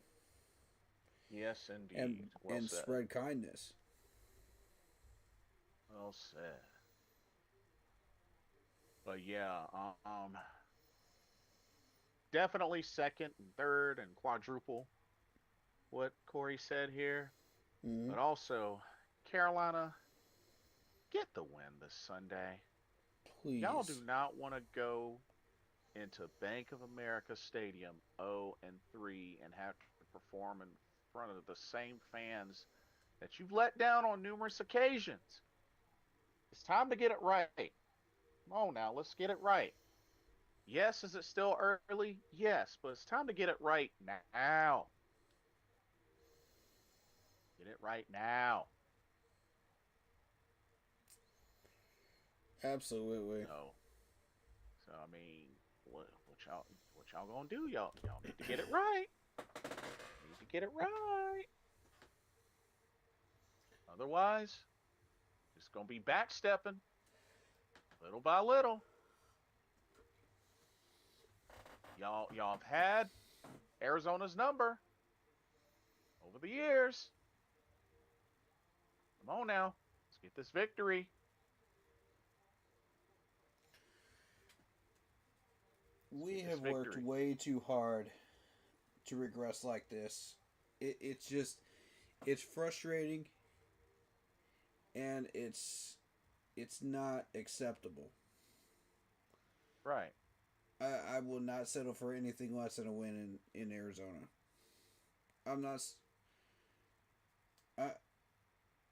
Do not pass go. Do not collect $200. Just win. I'm done with this garbage. I'm done with the lies. I'm done with the BS. I'm done with all of the excuses. Get it done. You're paid to do a job. Do it. Yep. No more. No more of what we just witnessed in Dave Canales' presser. Please. Ever. And I don't ever want to see us misuse these players ever again. This is a new era. What are we doing? Like, none of this makes sense. None of this makes sense. I don't get it. I'm baffled. Why would you use all of our resources and not do anything with them? It makes 0 sense. 0 cents. You got to please be smarter. You got to be more aggressive. You got to wake up, Panthers. And do it now, please. Don't wait until mid-season when you feel like, we'll just lazily play all these games and then get to mid-season and then go, oh crap, We're trying to win a division title. It's like freaking Groundhog Day. You know, it's like, come on, man. Come out of your hidey hole. We got to get a win. Yeah. I'm tired of waiting on it. These fans are fed up with it. And just some of the comments I've seen are just sickening. It's sickening. Like, and I'm sitting there like, can I blame them? You know? Like, yeah. They're coming in hard after Bryce Young. They're coming in hard after all these people again. And I'm like, here's how you shut them up. You win. You win. Period. You want to shut them up, win. If you don't care what they're saying, then win anyway. Yeah. We need to badly. And just heard enough excuses. Stop becoming a bottom feeder for the league. Yeah. Like, because it's only going to make more and more folks upset. Y'all need to seriously get it together. And I hate to put these coaches and players under the bus, but y'all need some tough love right now. This is necessary. Because you know you're better than this. Yeah, they know they are. The players even said so. Like, if they realize that they have more talent than this. Okay, so why aren't we utilizing it? Why are we not going for a division crown? Dave, it's all you. This is all you. This is your team. You put this together. You take responsibility one way or another. You choose which direction this narrative goes. You choose how this novel ends. Do you want to win? Are you going to uphold what you said you were going to do? Are you going to tell the truth? Are you going to be honest with everybody and hold people accountable? Mm-hmm. Or are you going to take the lazy coward's way out? This is the critical point of trying to build this franchise where you can either take one of two paths. Which path are you going to take? Because we could either start from the bottom again and reset the whole doggone thing and go straight back to the drawing board, or we can go win and win and win and win and win some more, using these players correctly and doing what we're supposed to be doing. Take the division. Take a playoff game. Take 2 playoff games. Win the NFC Championship game next year. Maybe even in 27. And then go to the Super Bowl. Fully decked out. And continue to become a problem for the rest of the league. For at least a good 5 years. Which direction do you want to take? You owe it to the people of Charlotte. You owe it to us as Panthers fans. Time to pay up. We pay for your salary, sir. Through our merchandise sales, through our ticket sales, through our food sales and drink sales. Which, by the way, Tampa has profited $100 million by doing absolutely nothing. By this team doing jack crap. Do you want him to earn his money? Or do you want him to get it for free off of us? What y'all want to do? Do you want to succeed? Are you hungry enough, Dave? This is what we hired you for. This is why we hired you. You were a hungry coach. You were pissed off. You were motivated. Where did that motivation go? Down the toilet? On the bus to Jacksonville? Or do you still have it? Choice is yours. Choose wisely, because you can't choose twice. You get one shot at this. You could save Gyro's job right now, or you could let him leave and walk right out that building. Either earlier or later, your choice. But sooner or later, that fire will catch up to you too. Yeah. Well said. So do you want that fire to catch up to you now? Or are you going to win? And you can cool that fire off. And you can just become the ice cold Panthers leader that we need. Resilient and reliant. And roaring like a panther. That's what we need. Which one are you going to be? Are you going to be the meat in the jungle, or are you going to be that panther? Which one are you going to be, good sir? Are your teams on a winning streak? Get in on it. They better make up their mind fast, and it better be the wise choice. That's all. Better be the wise choice. But done this Sunday. We'll see what happens.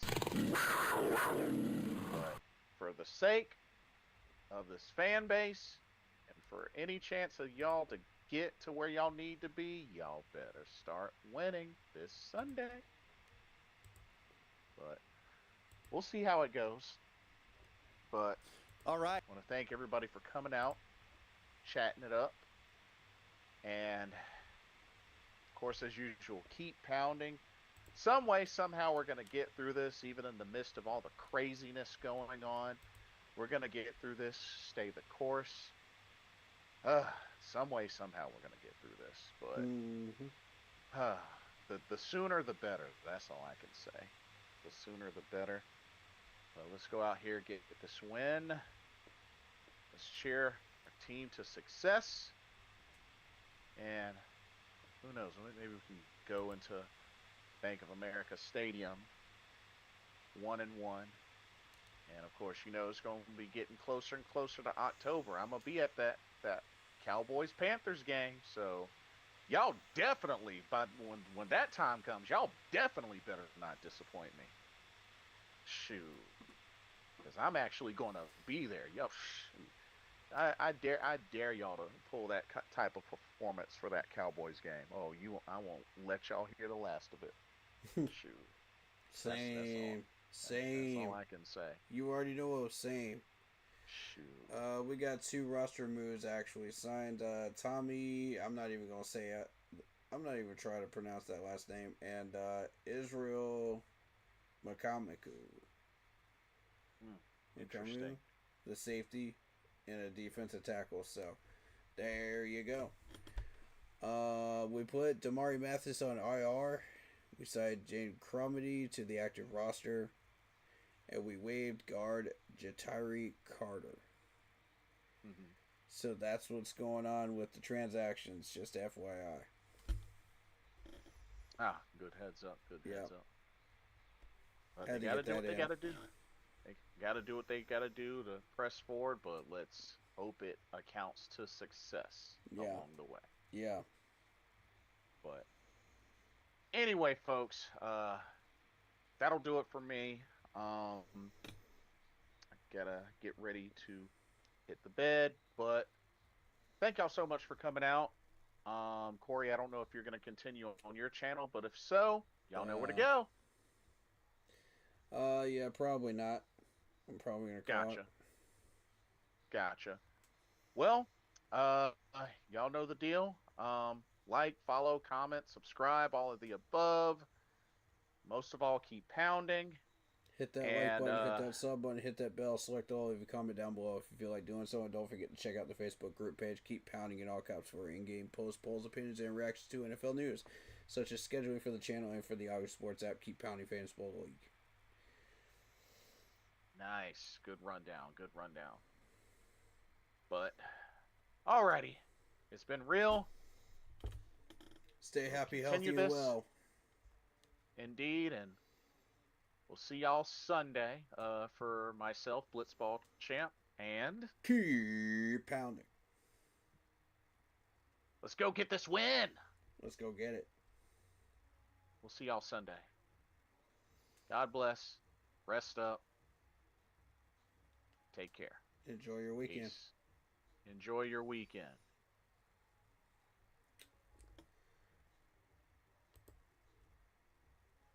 Alright guys, if you enjoyed the intro that you see on the screen, go check out Lindara Tai on Instagram using her last name first, Tai, T-A-I .Lindara, L-I-N-D-A-R-A, for videos, panels, etc. if you want to upgrade your streaming experience. Lindara Tai on Instagram. Fair pricing, awesome to work with. It's just awesome in general. Alright, shout out T Green, shout out Tom Brady 12, shout out David Screw, shout out your boy DT3, and everybody else that is watching the stream. You know, like, sub, follow.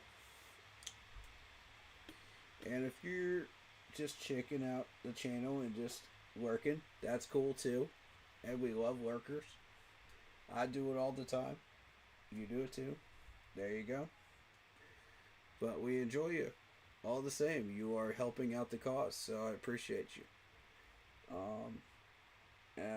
Welcome all new likes and follows and subscribers. Welcome to the Keep Pounding family. Welcome. We love you all.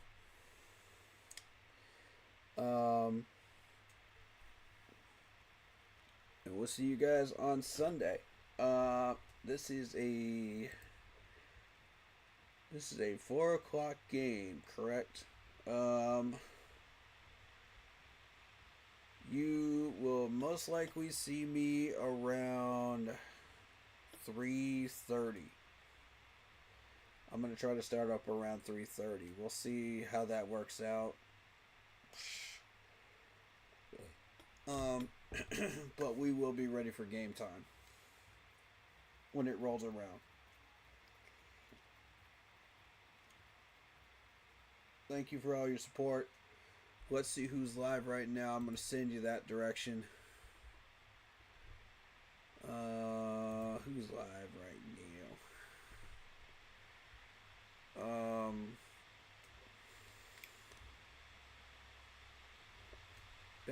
Big Cat's live right now.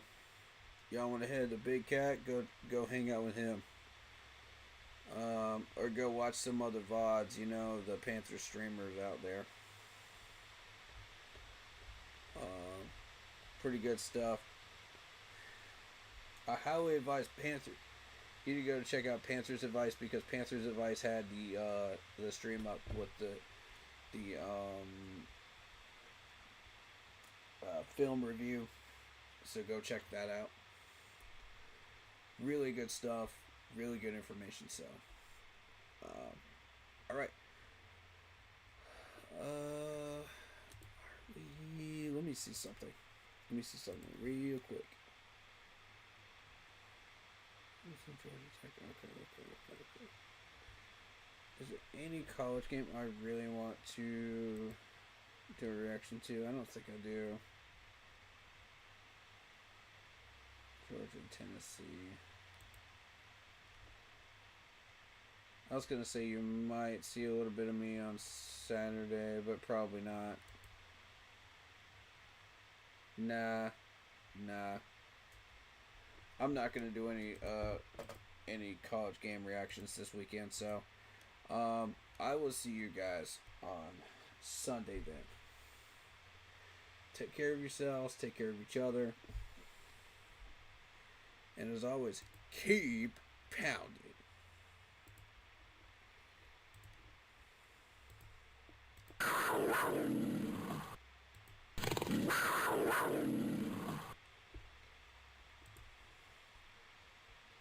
Oh, can we help you?